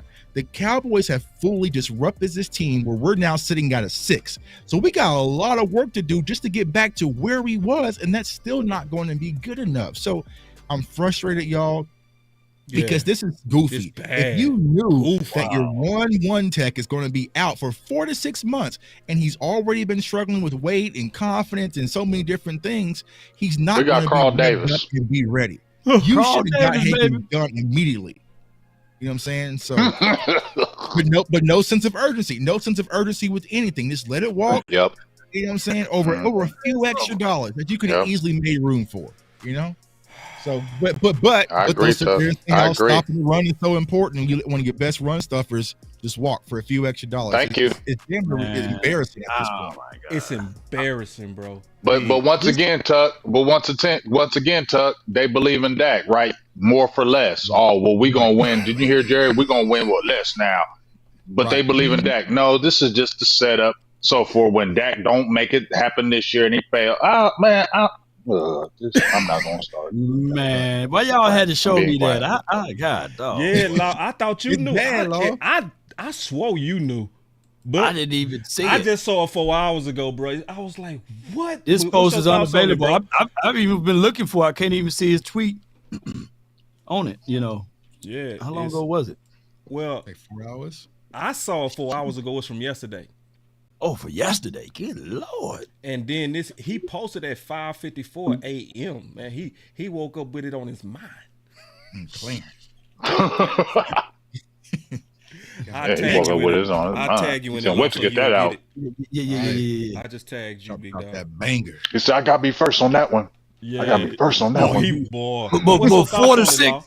When you say 4 to 6 months, that means that you got to add. I'm going with the most. That's 6 months, and then you got to go with the time frame that he haven't been practicing, and he got to work himself back into football shape and get things going. So I'm going on the low end. He said he'll be back by months. training camp. Bull sugar. I'm looking at it like 4 to 6, wait a minute. Is that 4 to 6 months, right? He said Miles should be out 4 to 6 months.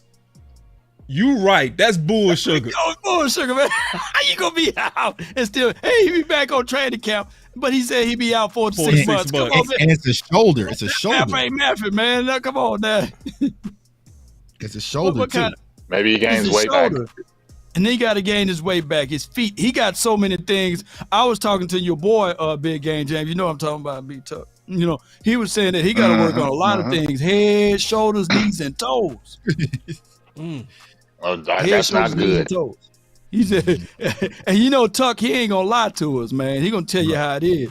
Tuck is not gonna lie, dog. Guess who flew in to work with him this week? Who, Mozzie? No, B Tuck. Okay, who? Jordan Davis. Yeah, Jordan Davis and old boy, the other first round draft pick from last year, Neil Carter. No, not Carter, the other one from Georgia. Nolan. Oh. I said, shoot. No, I said, shoot. We got people. I said, shoot, Tuck. We got people right here, right down the street. They need to be there. Right. Help us. So he said he go to the people that's paying that bread. Yo. On what? On the training or the tweet? I mean, man, like Mozzie, listen, bro. Like I wasn't expecting. I really wasn't expecting nothing from Mozzie Smith for year 3 anyway. So I mean, all this right now is just playground work for me. You know what I'm saying? Like, just get it together, and I'll see you year 3. You know what I'm saying? Like, year 3 is when most defensive tackles even smell like defensive tackles, unless they come from unless you're drafting a dude like top 5. Like, I'm not expecting Mike, and then like.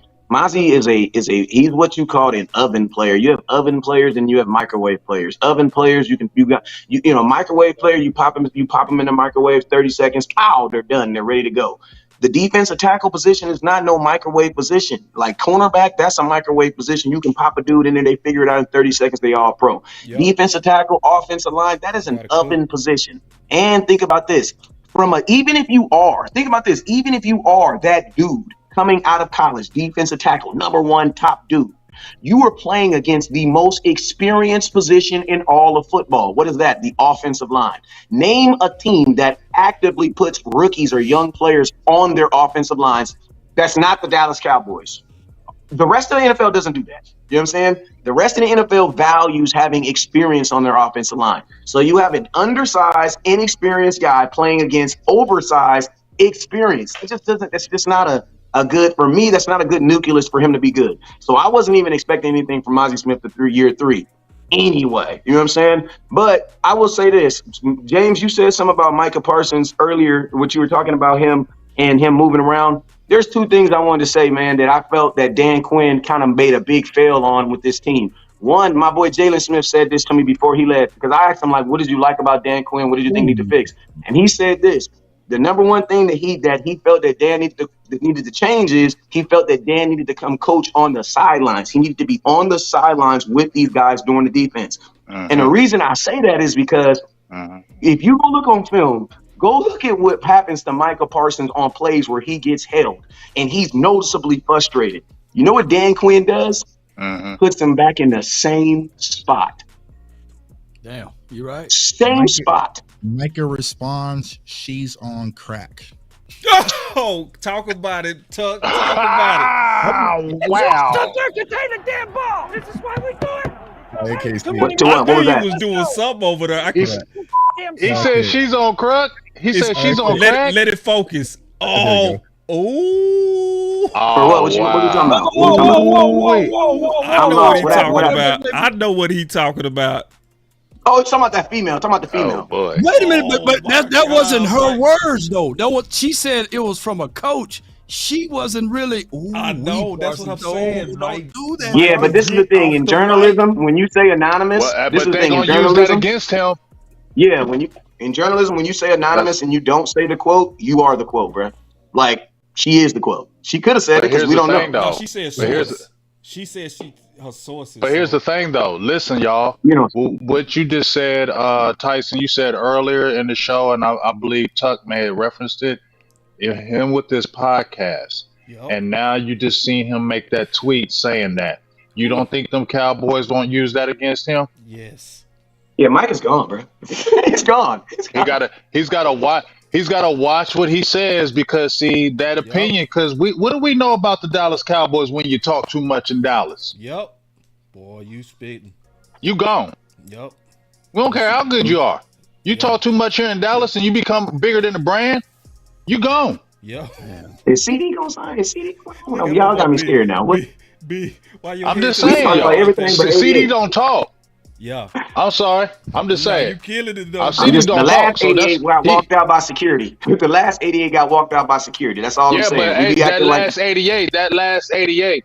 Right, but that last 88 was more that alpha. I don't care, and that's why he had to go. You saw Stephen Jones didn't like that. CeeDee Lamb don't talk like that, so I could see them being more say, "We'll work with you."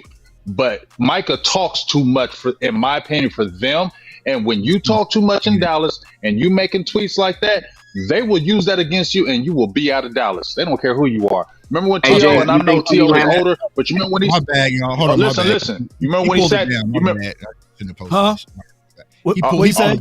He took it down. Yeah, oh, thank God, man! Okay, he knew. Take this down. Yeah, he knew. I mean, he should have said illegal drugs. He must have heard us. He was watching us. He was watching our show. We said, "Take it down, Mike, please." Yeah, you gotta move smart, Michael, man. Be cool, bro.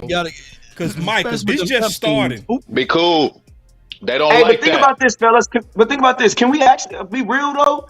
Why Michael got to play it smooth though? Playing it smooth has gotten everybody smoothly. I feel you. I agree. Not true. You're right. I mean, I ain't mad. You still got to play it smooth. See, you can play it smooth a couple of different ways. When I say play it smooth, what I'm talking about is be very calculated in your responses. Yeah. Be very. She on crack sound good to me though. Yeah. But what if he really thought she was on crack though? Like, what if she? Because I mean, for someone, because you got to think, there's no thing about this. Players will only really come out. But when there's ways. There's ways to say it. It's some things you can't defend, Wes. Not that. Yeah, bro. but listen to me. There's some things as reporters and as content creators we need to stay in our lanes too, though. Because I think content creators, we like to go into these outside lanes. We can't get to the point where we're up here judging guys' integrity and they're willing to play. We don't play for Dallas, though. You know what I'm saying? We don't play for Dallas. We don't work for Dallas. We don't play for that. He played for Dallas. Yeah, and but see that. But guess what? But that has nothing to do with Dallas, though. That has to do with we're not in the locker room and we're not on the sidelines. That's what that means. For us to challenge someone's integrity, that means I knew your intent. If I don't know your intent, how can I challenge your integrity? Who questioned his integrity? Who did that? No, I'm saying she is by what she's saying in that statement. That's why Michael, and that's what I'm saying. People say stuff about Michael all the time. She was coming from a source I didn't hear that. Yes, but listen to me. When you are challenging his game, that is his integrity. That is the core of who he believes in. Let me listen to it. Things done. But it was all from a coach. You're just I'm playing it. But listen to me. We don't know if it's from a coach. We don't know that. I'm playing it. I was talking to a defensive coach from another team about this, and I was just trying to understand because, like, on one hand, we see Micah's sack numbers, we see what. Let me listen to it. She just said Trayvon Diggs just commented on it and said pathetic coach. Listen, hold on. Hey, Chuck, man, let me pause. Hey, man, what did West Coast say? What did West Coast say? Pause. This is all on Twitter right now. Pause. What did Dick say? What did Dick say? He said pathetic coach. Ooh, that's what West Coast was saying. They go that quick. But listen, let me check this out. But it's like, come on, it's getting good. Think about the biggest games that they had, the games against San Francisco, the playoff games. Like, what did Micah do in those games? And I had one coach tell me, when the Cowboys are winning, Micah's a Hall of Fame player. When the Cowboys need him most, he's pretty average. And I was asking, I'm like, okay, well, if he's taking off some plays, like, people say Chris Jones takes off plays. Like, I still think he's worth the money. I still think he's helped the Chiefs to Super Bowls. And this coach, I think, wisely told me, Chris Jones takes off some plays, but he makes them when they matter most. Yeah. Micah is not 100% on all plays, but he kind of makes them when they matter least. And I'm not saying least, but he's not making them when they matter most. So I would say, like, you have to decide. That sounds like the whole Cowboys team. That's. So I wonder if you sat Chris Jones in front of her. Chris Jones. I know. When I told this to someone in the front office, I feel like Chris Jones wouldn't agree with that. That's what I said. She went in. Listen to me. This is a reporter who already went into this looking for a specific answer. That's why she already had the question. She said, I went to a coach and I asked this question. That means she already had her thoughts and her opinion set, and she did that by solidifying with a question. Because my thing is this. When Xavier Woods, what's the boy named, the cornerback from the Cowboys? When he said that we don't go 80%, we don't go 100% on everybody on plays, everybody crucified him. Now she's just openly just saying that, like, oh yeah, Chris Jones takes off plays. I don't think guys take off plays. I don't think you get to the highest level of sports and take off plays. Do I think that plays don't come your way, so players may not do this and do that? I think that happens in every sport. But just to willingly say that, like, this guy, Chris Jones, takes off plays, but then he decides to make the play when it matters. Nah, man, your opinion is out the window. That's 100% your opinion. Even if there is a stat, because think about there's a stat to support everything. I see you. There's a stat to support everything. Final words. So we gonna start off with you, Wes. What's your final words, big dog? My final words is this, man. Hey, man, I'm gonna just leave it with this, man. Listen, bro, I've been trying to get on the show for about 2 years now, man. And listen, man, I was gonna do some back alley channels, try to get some dirt on all of one of y'all, but y'all pretty clean at the stuff y'all do. I ain't gonna lie, James. I do got some incriminating stuff on you. I ain't gonna put it out because you're a real. It just proved to me that you a real dude. That's all it is, James. I saw the pictures. I said, James, a real ass dude, man. I love that dude. I'm sure I can dig and find stuff on you. I'm sure I can dig and find stuff on you too. I'm sure I can dig. James, I'm an investigative reporter. I know I can find dirt. With you, James. Hey, you know I'm just playing with you, James. I did some digging on Law and found out he damn near government. That's Lord. Let me back up. You know what I'm saying? But I just want to let y'all know, man, that I appreciate all y'all for letting me on here, man. And my final word, man, is that, man, you guys put on a great production. Boss Cowboy, man, I'm so freaking proud of you, man. Your growth. And I'm so freaking proud of Law Nation and J Tuck, bro. You already know what it is. The outsiders unite. I appreciate you. Me and J Tuck, we see each other at games, and that's how we love it. And big game, I gave you some love. Boss, appreciate you. And that's my final words is I appreciate y'all, man. That's all I got to say. I appreciate y'all for letting me on here. That's it. Yeah. Hey, man, absolutely, man. My final words. Oh, super chat. We got a super chats, man. We got to do them super chats. I got a list longer than Shaq feet over here. Let's go. They'll kill you if you don't do them super chats. I forgot. My fault, y'all. I did. I just. Y'all forget. I appreciate all. I do my final words. I gotta be up at 2 a.m., man. I'm saying I just appreciate y'all, Cowboys Nation, man. Just keep rocking, bro. So appreciate working with y'all, man. Y'all know what it is, man. We gonna keep rocking new media. That's my you got a bit deeper final word than that, man. Give it to us, Tuck. I know you're tired, bro. Like I said, I gotta be up at 2, man. I gotta catch this flight, bro. I'm tired. Real quick, I do want to say something real quick since that was your final word. Congratulations, man, on what's going on with you Thursday. He won't be with us on a final word draft show because tell him where you going. Where you going, man? Flying back out to Vegas, man. So I'm covering the fight Tim Tszyu versus Sebastian Fedora and Rolly versus Pitbull, man. So I'm out there going to be covering boxing for a whole week. So I'll be out there live in Vegas with my guy Darren Smith. Nice. Man, you know what I'm saying? A whole nother week in Vegas, man. So tell Darren I say what's up, Tuck. Yeah, I will, man. So we got an early flight. So I gotta be up probably at 2 in the morning. So I probably got like 4 hours of sleep. So thanks for the sacrifice, bro. Good content. Appreciate y'all, man. Hey, you see what the Cowboys have done? They got Tuck damn near doing boxing content. This is crazy, man. Bro. It's crazy, bro. It's peaceful when I get to get away from the Cowboys, bro. You know, this boy Tuck is tapped out. I'm like, man, I love to cover something else, man. Talk about something else. You know what I'm saying? Somebody actually gonna put up a fight for real. You know what I'm saying? So, but appreciate y'all, Cowboys Nation. We gonna keep rocking, man. That's my final word. Yeah, man. Always appreciate it, Tuck. You got some more super chats over there, Big and Law, because I got some. And okay, I got yeah, I got you got 12. Let's let Law. Let me do mine. Let me do mine quick because I only got a few. I got a few. Dwayne Brown, $10 holler, great show. Appreciate Dwayne. He always comes through. Tony Nichols, $5 holler. Plus he said boss was 100% right. Dak ain't letting them son him, no trade clause and no franchise. Jerry and Big Head Steven Big Mag. Good. Yeah, man. And then Coach Marv with the $5 holler. Big Dak has only paid $34 million in cash 2024. The cap hit is $59 million. So that this is a 1-year deal for like $34 million cash. Shout out to Coach Marv who always brings it as usual. There you go. All right. So appreciate everybody, man, for y'all support. I know that this goes a long way, man. Shout out to everybody getting prepared, getting us ready for the Oxnard Fund. Appreciate y'all. AJ Meadow says, was the Super Bowl because of Stafford? I can absolutely say no, but you know, he was a quarterback, so he got rewarded. He led the league in interceptions that year, by the way. Otis with the $9.99. He says since 2009. 11 of the 16 Super Bowls have been won by Hall of Fame quarterbacks or quarterbacks going to be Hall of Fame. Those other 5 teams had franchise QBs who they loaded the team with or loaded the team with talent. Any rebuttals on that one? Any rebuttals, y'all? Good.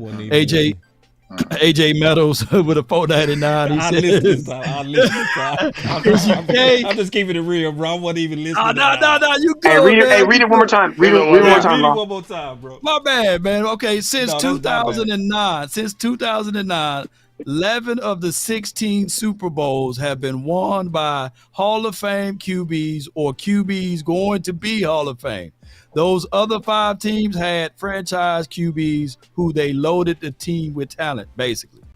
Oh, yeah. So, yeah. Well, you got to remember, a Hall of Fame is after the fact, so you can't really count that in the fact. You know what I'm saying? Like, that's after the fact. You don't know. Dak Prescott can still be a Hall of Famer. You know what I'm saying? Like, you can't not count that out. So, I mean, that's 5 years after they retired. So, I don't think you can even have that, equated in it. And I would think that I think the guy that won most of those was probably Tom Brady. Tom Brady. Yeah. I think, and we talk about the same dude. Right. You just count them twice, like Tom Brady. He can count it like 3-4 times. So. Yeah, it's some weird number that should either Pat Mahomes and Tom Brady that won the last 5 or 6, and you can throw in Matt Stafford. Yeah. So we got a super chat from Freddie J. He says, look at the QB before Kurt and the Vikings, but the Vikings got better with Kurt, just not good enough. But that did show that QBs don't grow on trees, and Super Bowl teams don't either. So basically what Freddie is saying is that, look at the Vikings before Kirk Cousins got that. I think the last time they made a big run was Brett Favre, right? When he got there. Christian Ponder, the year that old buddy went crazy for the 2,000 yards. They only won 8 games that year. So yeah. If they had me or you at quarterback, we would have did a better job. Hey, think about this. You can say what you want to say, but Kirk Cousins is the best quarterback that Washington has had since Kirk Cousins. He's the best quarterback Minnesota's had since Kirk Cousins, and he's technically the best quarterback Atlanta's had since Kirk Cousins. Because Kirk Cousins is probably a better quarterback right now than Matt Ryan was in his last 2 years in Atlanta. So people can say whatever they want about Kirk Cousins, Brad. Yeah. I mean, if you look at his stats were absolutely better than Stafford, believe it or not. It's just that Stafford was on a loaded team. It's that was smart. That was a real smart comment right there, though. Yeah, it was. That was a good super chat. Real good super chat.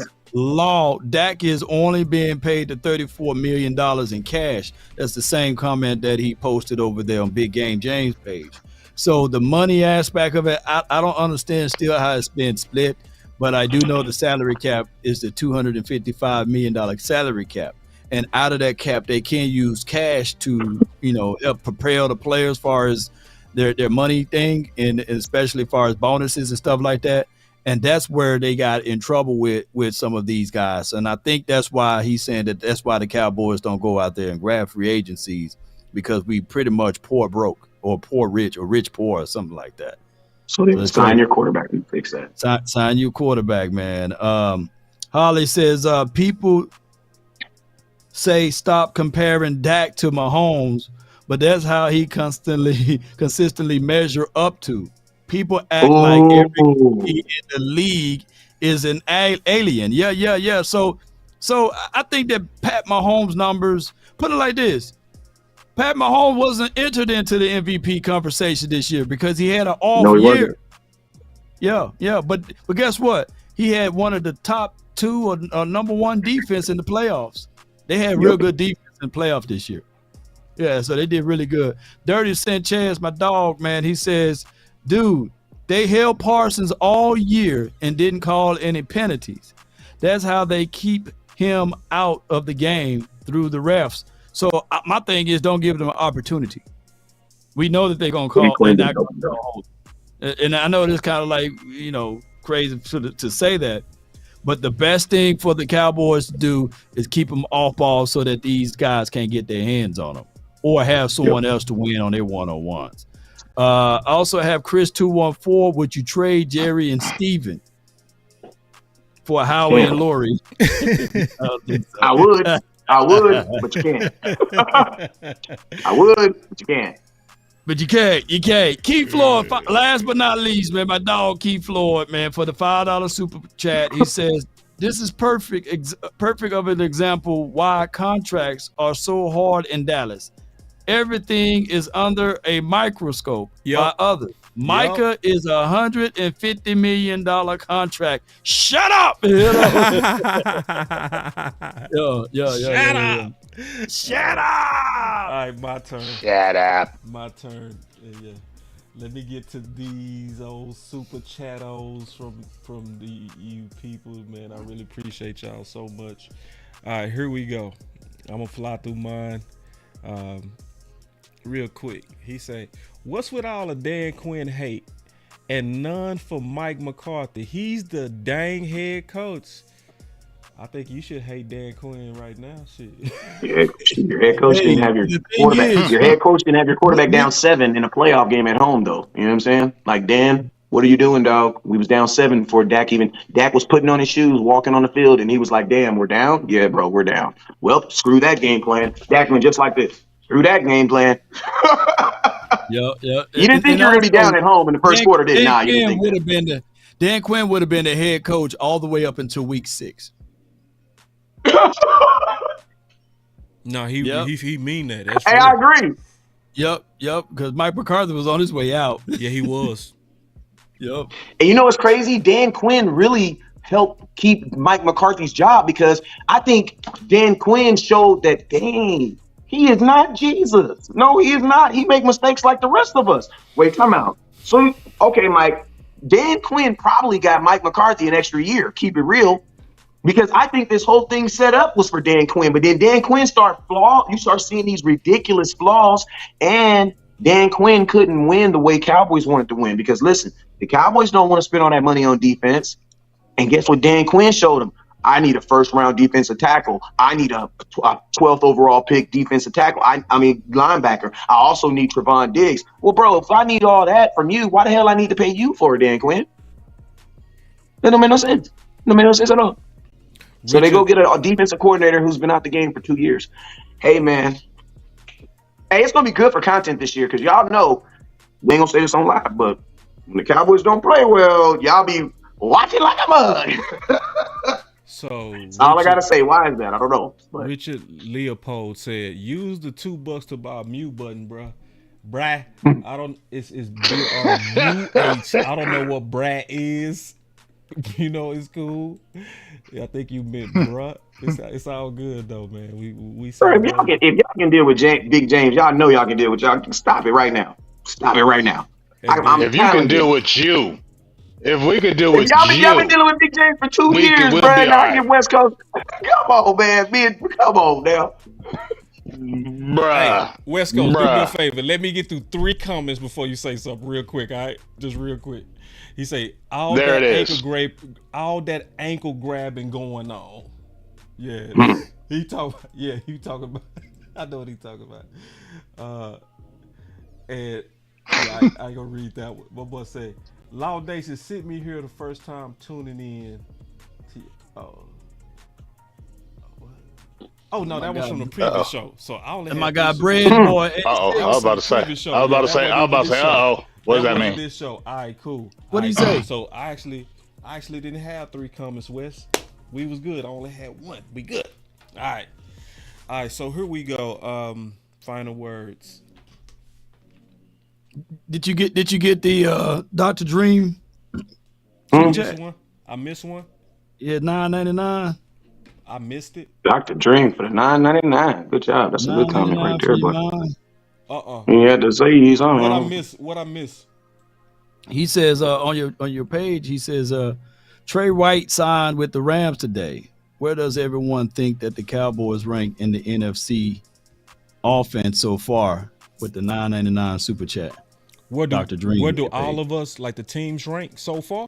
Yeah. I think in the NFC East, I think the Cowboys still on top. Yep.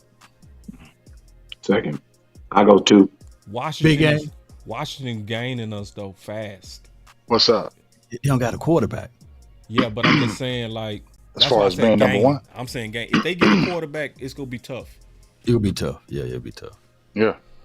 Dan Quinn is always tough in his first couple of years. Look at his track record. That's true.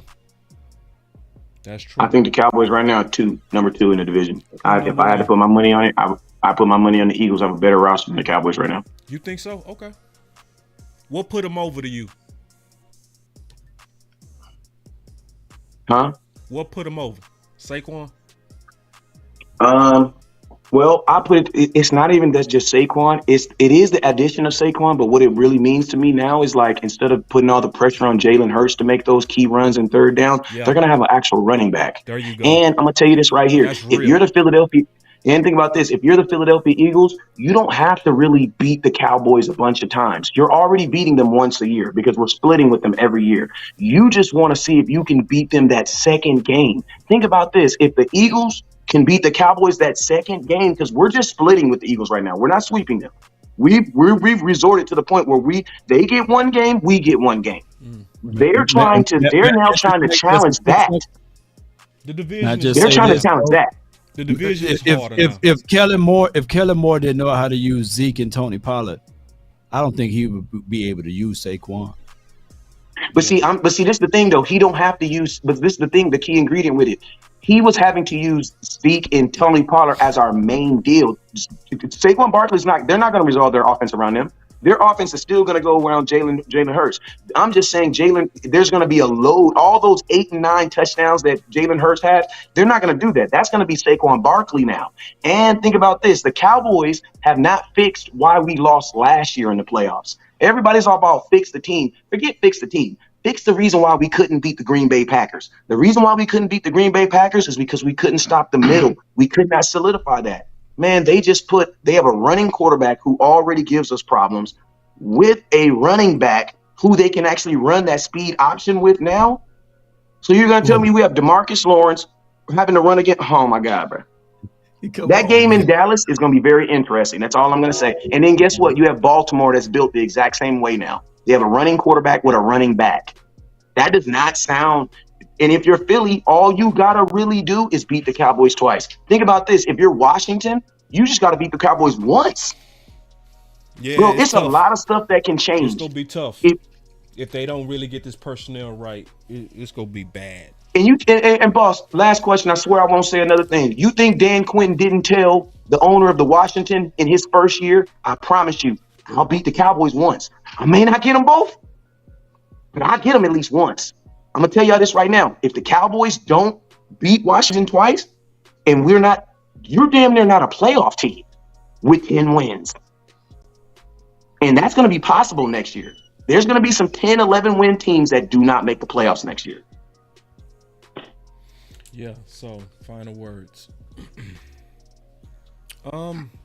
The main two topics today was Dak and Micah Parsons.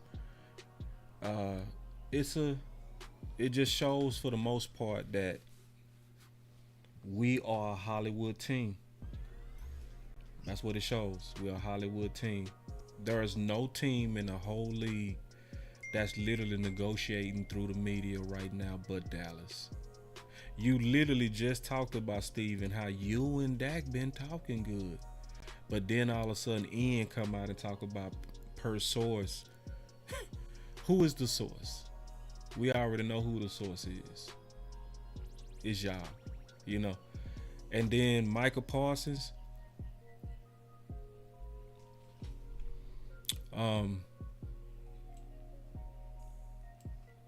They coming for you, bro. It's no way getting around it. They coming for you. So I want you to be very calculated, brother. I want you to take your time before you return fire, because the fire is going to get louder and louder and louder. And the more you react, the more they go do it, because they go try to provoke you. They gonna want to provoke you, then they go write articles about what you said. It's getting ready to get nasty. It's just what it is. And they do it even when you a baller. Just ask your quarterback. If it's not there, Micah, they gonna make it up on you. It's just what it is. Yeah, controversy comes with being a Dallas Cowboy. Don't give them no freebies. That's my final word. All right. Hey, first of all, appreciate everybody that was in the building today. My final word is, whatever. That's my final word. I ain't really tripping on these Cowboys. Stephen Jones, he does tell the truth. I mean, he will. I give him that. He will. He'll. Whatever he says is what he's really doing. Straight, for real. He's pretty straightforward. So I respect that, even though I don't. Me too. I don't feel him, but at least when he talking that thing, like this is what we trying to do. That's what he's doing. Yeah. Like when he say, for real, he telling you what it is. So I can deal with that with him. Yeah. But I just feel like this organization, they keep on saying they're doing everything. They want to win more than anything. I don't believe that. Too many players leave and say they don't see that. And I don't believe their lies. And this is a regression season. I said as soon as the playoffs were over, this was going to be a aggressive season. You got your coach on a lame duck season. He's in the media talking about, oh, we're good. You're in a lame duck season. You signed a defensive coordinator who's almost 70 years old for 1 year. You're still going back and forth with Dak. You still haven't signed your star receiver, which we understand it, but you lost 10 players. You added one, and you had to get your guy to convince him, 2 guys to convince him just to come to the team. It's just not making any sense. And then your owner comes out and says, oh, we're going to do more with less. And we'll really kind of goofy here. And it's just the same thing. And I ain't really trying to hear it no more. But I will say this. I'll be at that draft. Selfish plug right quick. I'll be at that draft. And we'll see who's going to get that first round pick. I don't know if I'm going to be there one day on Thursday or all 3 days. But I will be down there media credential. I will be down there on Media Row. So we're definitely going to try to get some good interviews for that first round pick for Dallas Cowboys. And beyond, try to get some good interviews, final word, big game jam show, all that good stuff. So that's the main thing we want to do is go down there and handle business, have a good time, and see the Cowboys draft. But as far as the Cowboys this year, they regress.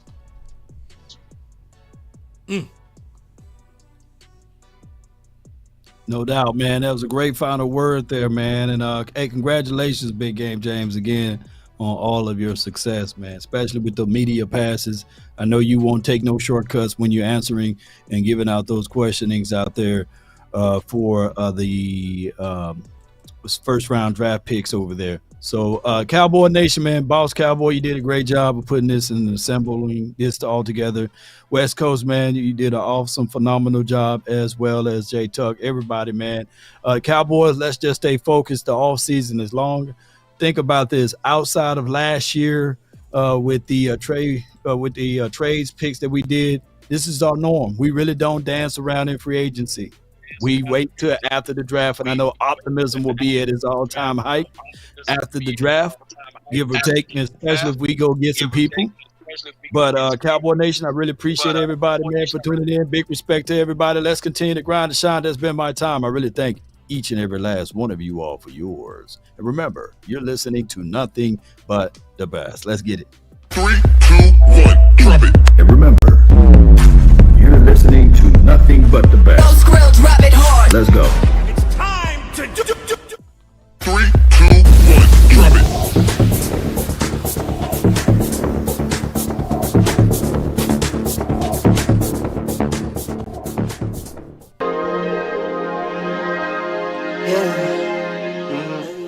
Congratulations, Big, man. That's fantastic, bro. For real. Killed that. I can't wait, man. I'm gonna be definitely supporting you, big dog. I've been really in the field, lot of rush, I love the feel. Good old I just wanna run it up. Don't need no deals, I make the deal. Have to take it to a meal. Lately, I just wanna run it up. Yeah. Kinda check us on. Lately, I just wanna run it up. Count that too, count it up, count it up, count it up, count it up. Lately, I just wanna run it up. Need them ones, I need them fives, need them tens, I need that change. To the safe, got blues inside. Greens and pinks, it's all the same. I still save and roll my change. Take some losses when I play, charge it to the game. I'm with L, yeah, I'm with T Black, I'm with Revan now. I'm with Bay, yeah, I'm with Jay, yeah, I'm with Chuck and now. Still the same, not switching sides, now it's about loyalty. Used switch sides off for the bag, and that's worth more to me. I mix Nike with designer, I experiment. You just rock what's on the shelf, and I'm not feeling it. Search for the one, but baby girl, it's nothing real as this. Can't trust a soul, I keep a hammer, call it too legit. I've been really in the field, love the rush, I love the feel. Lately I just wanna run it up.